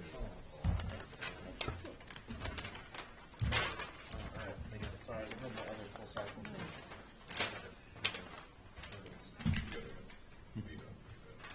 I almost want to say Jeff Carlson for the applicant, I can't, but I'm going to be representing Paul. Paul Santos called and apologized that he couldn't make it tonight, and after discussing it with him and knowing what the request was for, I offered to present it, and then if there are any questions, get back to him, or if there were no questions, go from there. So what's in front of you tonight is the construction of additions on an existing shed. As you can see here, the shed that the additions are going on kind of straddles the 100-foot buffer zone to the coastal bank, and to a little bit of the vegetated wetland that casts off. The purpose of that addition that's there is so when they remove the existing set of aluminum beach stairs, that addition on the one end is going to have a door, and they can store those beach stairs in two sections within the shed to save them some wear and tear. So that's really all they're looking to do, is just put two little bump outs on the existing shed. Again, nothing is really closer than about 80 feet. There's no new areas of disturbance for what's existing. And it gives them an opportunity, instead of storing the stairs on the ground, to keep them in the structure and not be on top of anything. There are two sheds currently right next to each other. Correct. One of the sheds houses a generator, and the other shed is more of a utility shed. And now they're going to be keeping the beach stairs in the shed. The one shed is completely outside of commission jurisdiction, the generator shed that's there. And the one, again, crosses the line. Well, it seems to be pretty de minimis impact. That being said, I guess, and I'm putting my other hat back on, I'm not presenting. I would typically be recommending a -3 for work in the buffer zone that does not require the filing of the notice of intent. To cut right to the chase. Well, do I have that motion? So moved. All in favor? Aye. Any opposed? That carries unanimously. Thanks, Jeff. No problem. Off the St. Paul show. Okay, minor mods. Okay, Oak Hill continued. Michael O'Connor, trustee, 40 Pocomo Road.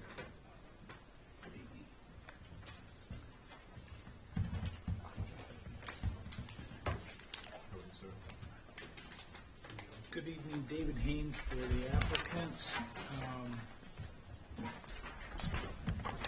And what we've got here, you remember this one, I'm sure, went around and around and around. Now, we're making a minor change in that we've taken part of there's a porch on the front of the house. This house is being moved from down the street.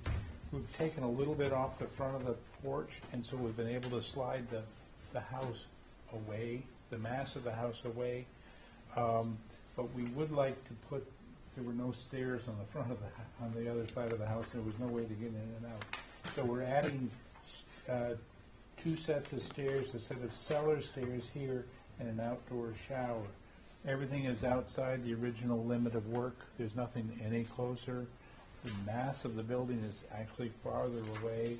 All the drainage around, there's still a swale that brings the surface water around and discharges it towards the wetland and the vernal pool. We're maintaining exactly the same setback that we had before, but it was actually the foundation of the house, and now it's just basically a raised stairway that without much of a structural impact. But the whole house is being slid about 2 to 3 feet close to the road, and we're squeezing a couple of stairways in there, raised wooden stairways. Any questions?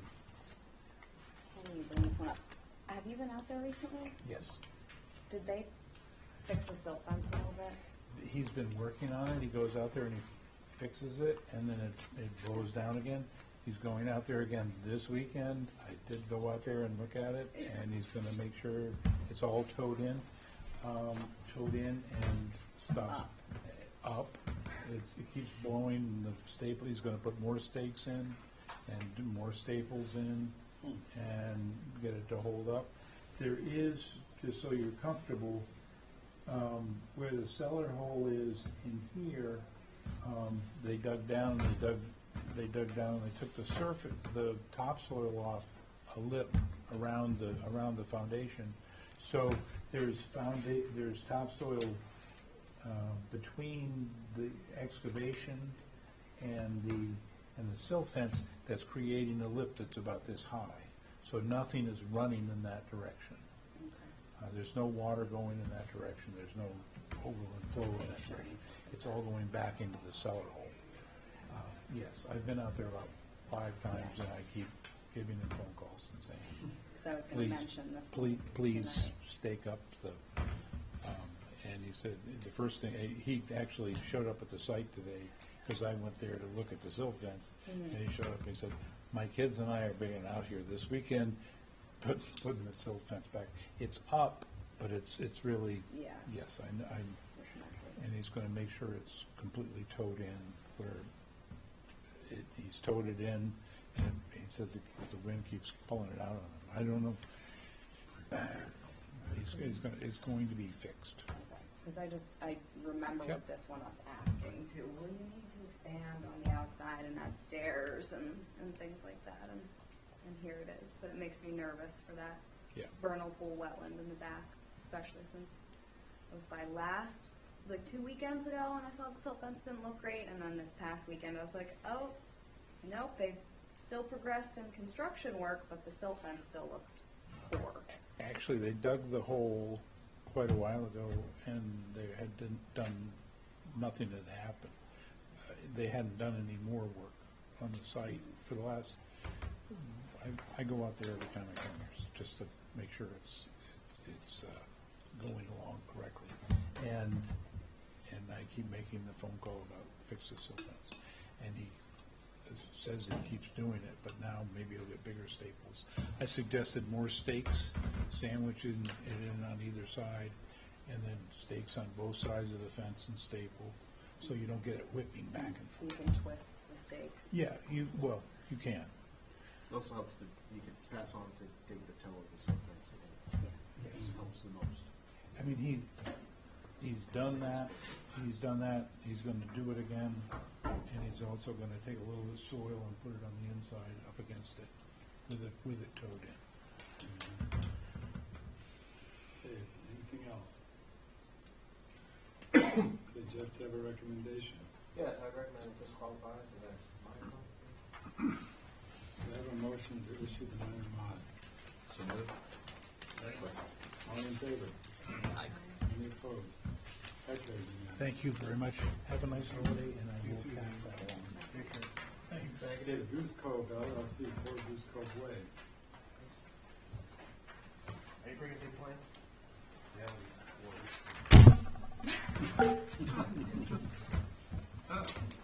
Take that vacation. You guys have that.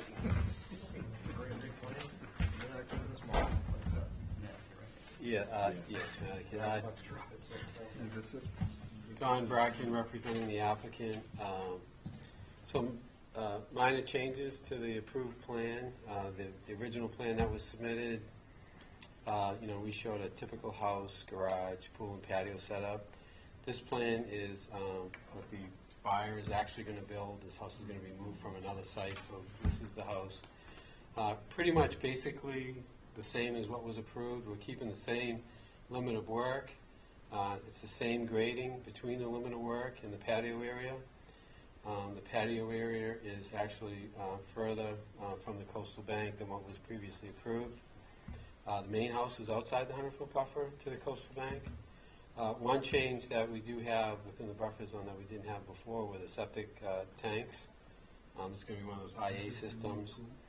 And because of the location of the house and the garage, the best place to put those tanks was behind the garage, where they're located just inside the 100-foot buffer zone. Happy to answer any questions. Any questions for Don?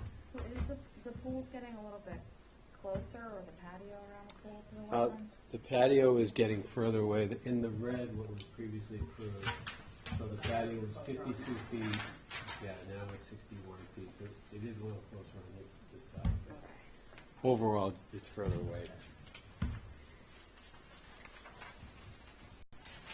Oh, the lot line also changed between this property and 7 South Cambridge. It's outside the buffer zone, so I just point that out because it is a revision of the plan. It would, I would say too, reflect, the original order does include that specific condition that doesn't allow for the draining or discharge of the pool into areas of commission's jurisdiction, so that would still apply if the pool has shifted, but it's still the same condition. I don't know, are these the projects that require the buffer zones on the side? No, that was somewhere else in that. Yes. Yeah. There was a vegetative buffer that was Yeah. required for this, and they are still required to submit a final planting plan Okay. to the commission for staff approval when they go to do it. I can tell you that I've been on site multiple times with Don and Brian and Tom Hanlon, is their landscape contractor, to go over plantings and planting areas. I know Tom was working on some of that and has started some of the work for it. So It's some- pretty much done though, just to Yeah. point out. Is it's Plant been it. kind of an interactive Yeah. process for And Right, so that that was buffer, the and that buffer major went thing kind of last all the way time. around the subdivision Right. spots. Right. But that's something that's been kind of ongoing. and that's part of another order of conditions too. Right, I just wanted to make sure I have the Yeah. right. We found it works better instead of even just doing, one singular plan is dealing with the areas, doing it on site and going over it with everybody, and then going out as it's going on. So that way, if Tom's not there or someone, you still know what's going on is correct. We even got the planning board staff to go over with us. That was Yes, kind of a minor note. and they have been monitoring it because that buffer is also part of Take the a cheap decision. shot. Don't have Yeah. Okay, if there's nothing else, Jeff, do you have a recommendation? I recommend that this could also be approved as a minor modification. I'll have that motion. So moved. All in favor? Any opposed? That carries unanimously. Thank you. I have to leave for my daughter's play. What's that? I have to leave for my daughter's play. School play. School play. Thanks. See you later. See ya. I'm not. Enjoy the Christmas show. You actually will make it on time, too. Okay, Sparrow's trustee, 181 Air Point Road. Brian Madden from LEC Environmental. Here's a couple of them He's representing the applicant. Back in June, an order of conditions was issued for redevelopment of this parcel in locations of proposed main house, cottage, deck, associated decking, porches, pool, a little studio, and a shed. The proposed modification before you is just kind of updated locations for these structures. What's in red is the previously approved conditions, and black is the currently proposed. None of the relocated structures, and it's kind of just reorienting, tweaking the locations minimally. All that is still outside of the 50-foot buffer zone, and the limit of work has remained the same except for a minor reduction in the outer 100-foot buffer zone right about here, where we're just actually pulling it in a little bit. And that's about it. Any questions? Jeff, do you have a recommendation? I recommend that we tell the HDC to just approve footprints of retail. Well, other than that, I also recommend that this should also qualify as a minor modification. Motion? So moved. Second. All in favor? Aye. Any opposed? That carries unanimously. This is why we get these, is because we have the easiest permits to modify. Thank you. Things like this. Something I think of doing. Architects and homeowners continually change some things. It's the ones that you get in there where we like minor mod, like 6 or 7. Okay, orders of conditions. All right, I gotta hand these out. And based upon our discussion, I'll tell you now that I tore off one of them from the list, but where did I put them? Thanks. All right, so we'll do Bucas first while it's still fresh in everyone's there.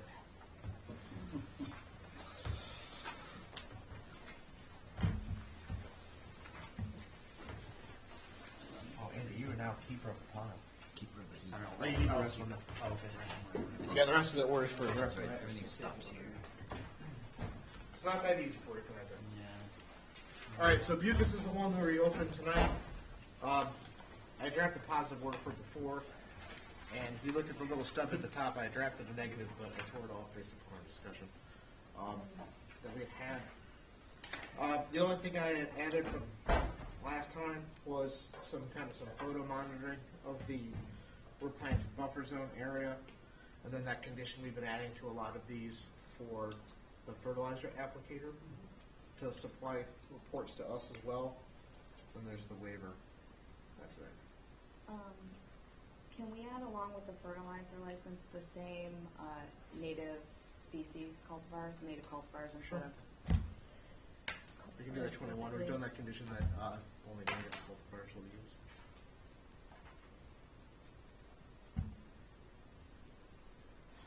That actually may be a good one when we redo. I think we should just Yeah, I have think that we one should all use the it. time. Yeah, I think when we look at orders, we have that page of standard conditions for the town.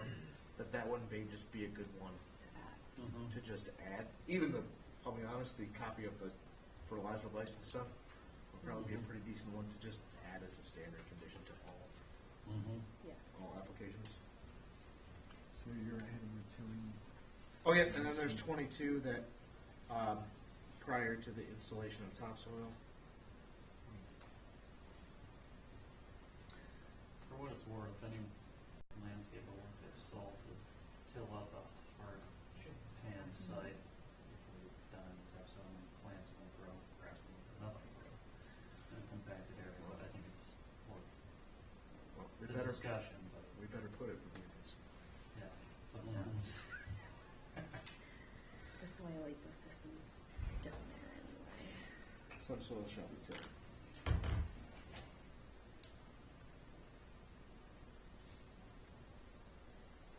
That also may be another one that's just good to add as a standard condition that, I'm not saying we should, but we have to make you know what we'll do is I'll bring in a copy of the revised town conditions with those, a couple things added maybe. We just want to add those permanently to do those things. And then we can just add them to the standard form. It'll just be part of our standard conditions that we see those things if we think they're worthwhile. We can have a discussion about that too. I mean, excellent agenda item for after the meeting. All right. Okay, if there's nothing else, I have a motion to issue as amended. So moved. Second. All in favor? Any opposed? That motion carries unanimously.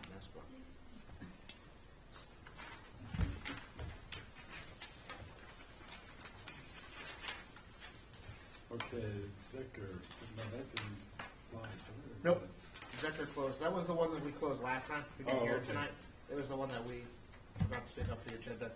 But this was for the existing bulkhead, instead of being extended, to have the 3 tiers of sand-filled core tubes that are about 6 feet long with one single V of sandra fencing in front of, and there's a little bit of beach grass planting that goes with that as well to protect the end of the existing bulkhead. It was originally proposed to have been extended back, but this was what they came back with. So I didn't have a lot, as I just came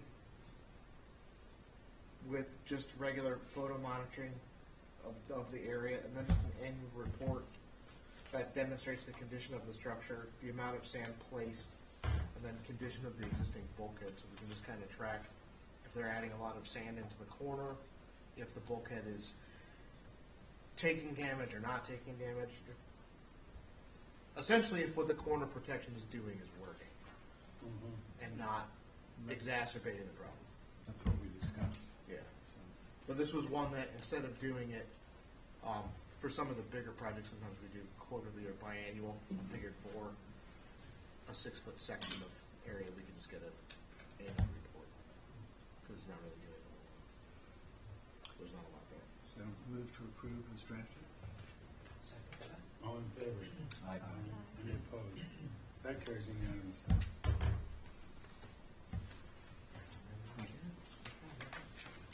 Okay, 7 Pond Road Realty Trust.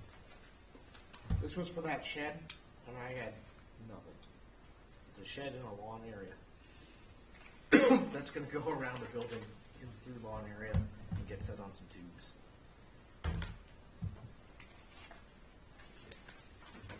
Motion to approve. Second. All in favor? Aye. Any opposed? That carries unanimously.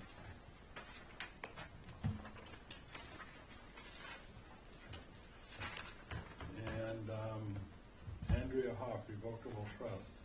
So this was the local filing off of Cliff Road. Again, I didn't really think of any conditions, but I've been trying to add this for help for building permits and zoning. Did have an additional finding that I added that just put into the narrative that the house, pool, pergola, and the other kind of site amenities that were there are outside of our jurisdiction, as shown on the plan of record. Because sometimes I get called from the zoning enforcement officer that when he reads the permit overview, he doesn't know why they're not in there. So I've been trying to get them all in there, but I couldn't really think of many conditions that didn't require any waiver.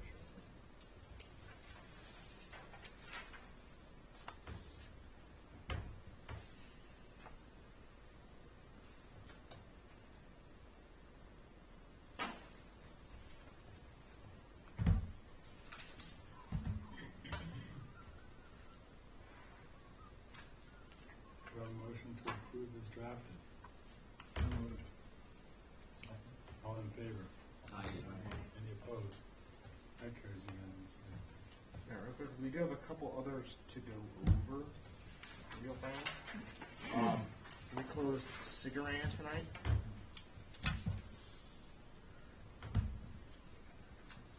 And I know the general consensus of the board that from the informal poll was that it was for a positive order. Is there anything specific that people would like to see included?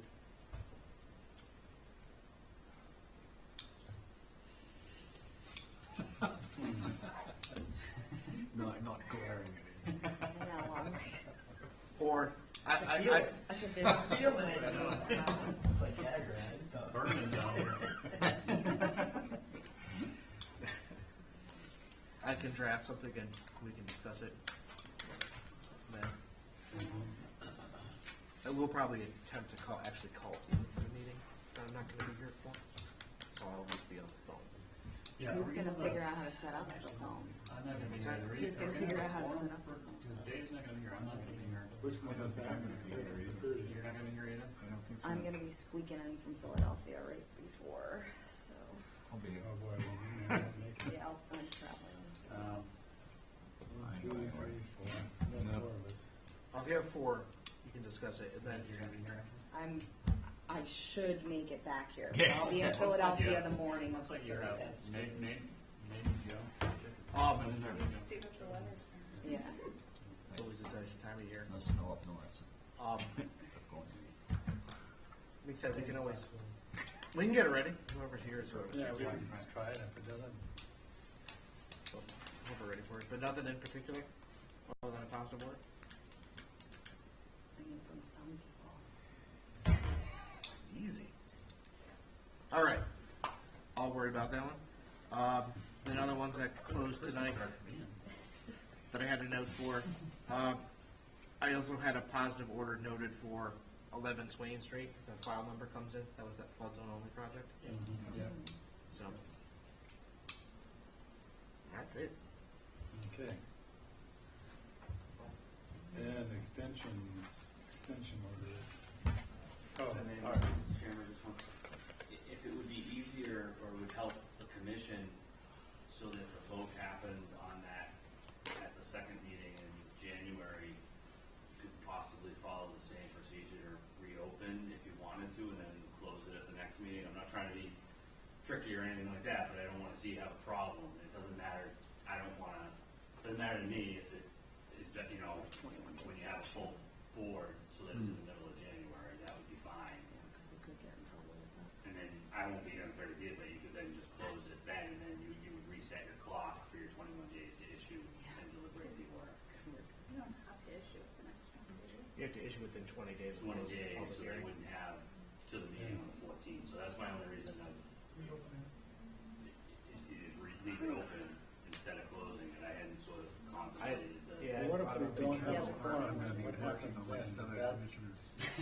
Does that still, What's that that? 21 days if we have a meeting without a quorum because people are just absent? Does that 21 Yeah, days still legally we hold have and to- everything? Yeah. Yeah, legally, we haven't done it. Oh, God, then we'll be here. Yeah. So if that would make it easier, it might just solve the We might have other ones, concern. we have other ones without them. I mean, we did close it this evening, but I guess in theory we could Like a special meeting. sit around. Okay. I hadn't really thought about that in my head. I also don't want to try The to, thing, the same for 20. I also don't want to make a big policy change where we're rolling stuff closed and open all the time. No, me neither, if it's just, I'm sorry. No. I think it's an interesting question because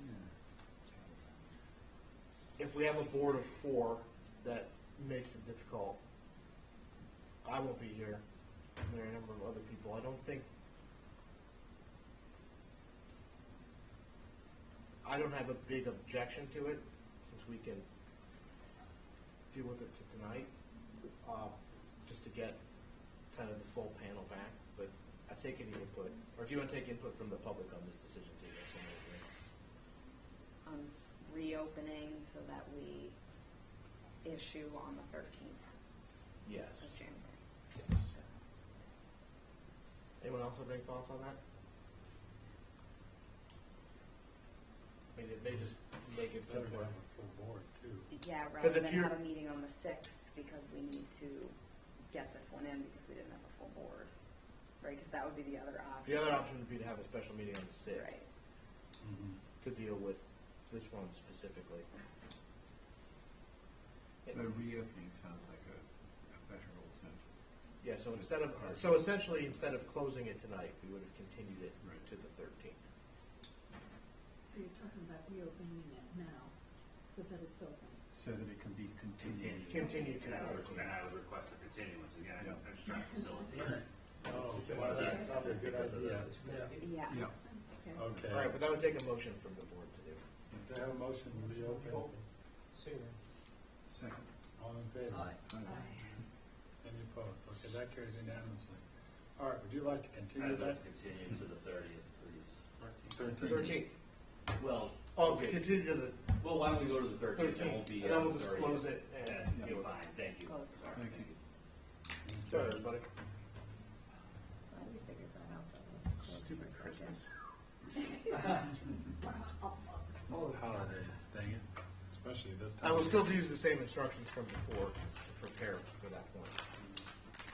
I'm gonna be there, so. Because now I'm concerned if Ashley's whisking back, if the weather turns bad, there's only 3 people, and the meeting gets postponed, that would be. Yeah. I think that's a real Yeah, I think it is. 'Cause Yeah. I've been- Well, we may end up coming in special, we've done that before. Okay, where are we now? So the land bank again. Oh, yeah, land bank extension order of conditions. So they wanted what? Oh, 1 sorry. year or 3 1 year? I will get it out. I'm so flustered by the whole discussion. They're requesting a 1-year permit extension to complete the move of the boathouse at 48 Tennessee and 21 Tennessee. I know they have started doing some of the site prep and some of the work to the building. They just were delayed. And currently the order is set to expire on the 5th of January of 2016. So they're looking to extend it to just 2017. Okay. We have a motion to issue a 1-year extension for the land bank on 48 and 50 Tennessee Ave. So moved. All in favor? Aye. Any opposed? That carries unanimously. Okay, other business, approval of minutes. We had a kerfluffle on some minutes here. We did. I actually need to get a piece of paper out real quick. I brought the whole mess. Does that include the Robert Ernst thing? Oh, got that too. All right, And perfect. it's all, in the agenda, it says it's the second. In fact, it's the November 15th minutes. And the changes include, I don't know if you don't have copies, this might not make sense. On page 4 of 10, item 9, Edwin Schneider, SE 48-283, staff comments are being changed to say, read a letter from Robert Ernst of 4 Quarter Mile Hill, asking for disapproval. The next changes are on page 7 of 10 under item 3.A and 3.B. And this is where it gets complicated. Apparently where I went brain dead. We're removing item 3.A, request for determination of applicability, and changing item 3.B to be 3.A, minor modification. Oak Hill Investment is being changed to reflect that it was being continued to December 2nd. Cross, SE 482243, is being changed to reflect that David Haynes was the representative. It is within, the staff comments is within scope of minor modification, and the motion is to issue. Item 3, Lady Bird, does not change, but all of them now are 3.A1, 3.A2, and 3.A3. And I think that's it. And so you have to vote to accept those amendments to the approved. I have a motion to accept the amendments to the minutes of November 18th. Second? All in favor? Aye. Any opposed? That carries unanimously. Now we still have the minutes from the second to approve. If there's no comments, we'll accept them by unanimous consent. Okay, I guess we accepted them by unanimous consent, or approved them by unanimous consent. Your silence is use acceptance. Okay,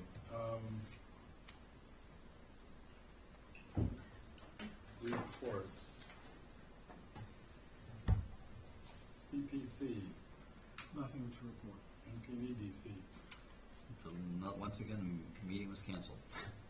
mosquito control. Nothing. So warm, we might still have mosquitoes, I don't know. Oh, we might. We're gonna release bats. Bats. Okay, Bats. anything else? There's the, Commissioners' comments, anybody have any? I have one comment. The Pulpus Harbor group met, and a couple things came up. First off, they had brought some photographs in. They put those split rail fences off the Walwynner Road access and to keep people from parking along the side of the road in the wetland. It's come back really nicely, so that was a plus. We're still battling over what entryway they should use for the community sailing. They tossed around the idea of putting a set of steps down from the land bank parking lot, because one of the concerns of the Pulpus Road entrance to the land bank there is that it's such an active area. But I went down there and took a look at that area, and it seems like the boat racks pretty much, they were talking about putting in applying for maybe some stairs that would go over the bank there next to the boat rack. It seems like the boat racks end right at the marsh itself. And when I went down there, it was high tide, and there's like no beach there. I don't know if you could even put in a set of beach stairs that ended below mean-high water. That would require a Corps of Engineers permit. Yeah, and I looked at the tide, and the tide for that day was average high tide. It wasn't even a moon tide, so I don't think that's going to be anything they're going to be able to get through. But there's still a lot of back and forth about, where they should set up their operation. But I figured to let you know. Anything else? Okay, Mr. Administrator. I have a couple things. I'll try to go quickly. Just wanted to get kind of a thought. I was going to try to schedule for the meeting on the 13th or the meeting thereafter. I know they are pretty much done with construction out in Wisconsin, to see if I could get them to come in. I know I just got and sent around the weekly construction summaries, but I'm going to try to see if I can get them to come in and present their as-built so they can answer any questions that you guys have while it's in its most intact form for what it will be. If that's something that's interests you guys, I'll try to pursue that a bit. I think it'd be helpful on that project just to get them in for discussion and questions as much as possible going through, so that way we are as up to date as possible with what's happening. Speaking to that, as I just glanced at the construction report, is it possible for them to attach some of the pictures with the day that they're talking about they took pictures at, so that it's right there? Because it's like a paragraph, and they took 5 pictures, but the pictures aren't there, so you can't relate it to anything. Sure, I'll ask them to send the pictures, send the as-built, and then we'll try to schedule a date for one of the 2 meetings in January to come in and go over that. And then I know, I think we'll probably build a separate page for the Wisconsin project off of the Concom webpage, where we put all their monitoring reports and information and schedule of any appearances that they're going to be making in front of the board, so people can see what that's going to be. I know the conditions call for them to come in a minimum of 1 time a year for an annual report, but I think after post-construction, I think it'd be good, because I know there are lots of people that have questions about what's there and how it is. I also know that one of the things that is required by their order that I think is going to be really important to see is the as-built requires cross-sections of that template to demonstrate where the amount of nourishment is placed on that template. So we can see the exact volume of sand that's available on essentially the face of the project, and not necessarily on top of the 4th tier or fronting the 4th tier on the 3rd tier where some of it is. So we can see how that sand sits, so that way if you guys would like them to make an adjustment, you have that information and can say, you need more here, and they can go out and make that adjustment. So that'll be included as well. So I think that's one of the reasons why I would like that to be followed up, because it's really hard to eyeball. Because going out there at first look, it always looks like a majority of the sand is getting stuck on top of everything. And I don't know for a fact that it is, but I would trust if Leo is going to stamp the as-built plan and show those cross-sections, that he's going to accurately represent what those look like and has that information. So it's going to be by photograph and drawing? Yep, so it'll be photographed, but then the drawing will be just a profile. So you would see like a cross-section of the tubes and then how the sand sits in that trapezoidal shape on top of it, so we know where the volume of sand is. So essentially we know that the right amount is there, one, but it's also the right amount that's, I know one of the big points of discussion was whether it was truly available or not. And obviously if there's 20 of the 23 cubic yards piled on top of the structure, it's not necessarily the case. Then we want to see what it was. Yeah, we wanted it to be. So I'll try to schedule that. Second thing is I just got a report yesterday and had a chance to take a look, and I want to go back out there to get a better look. I tried to contact the property owner of some cutting that was done at the end of Crow's Nest Way, or 18 Crow's Nest Way. Looks like they did some cutting into the wetland to see where a bulk of it was. I was going to have to do some pretty awesome trespassing to do it, so I tried to get a hold of them to see if I could come onto the property and make an inspection, and their caretaker said yes, they knew who it was. So I'm going to go out and take a better look, but I guess I'm just looking more for your consent, if it looks like there's cutting, to issue out an enforcement action in advance of the next meeting to deal with that situation, to hopefully get it rectified as soon as we can.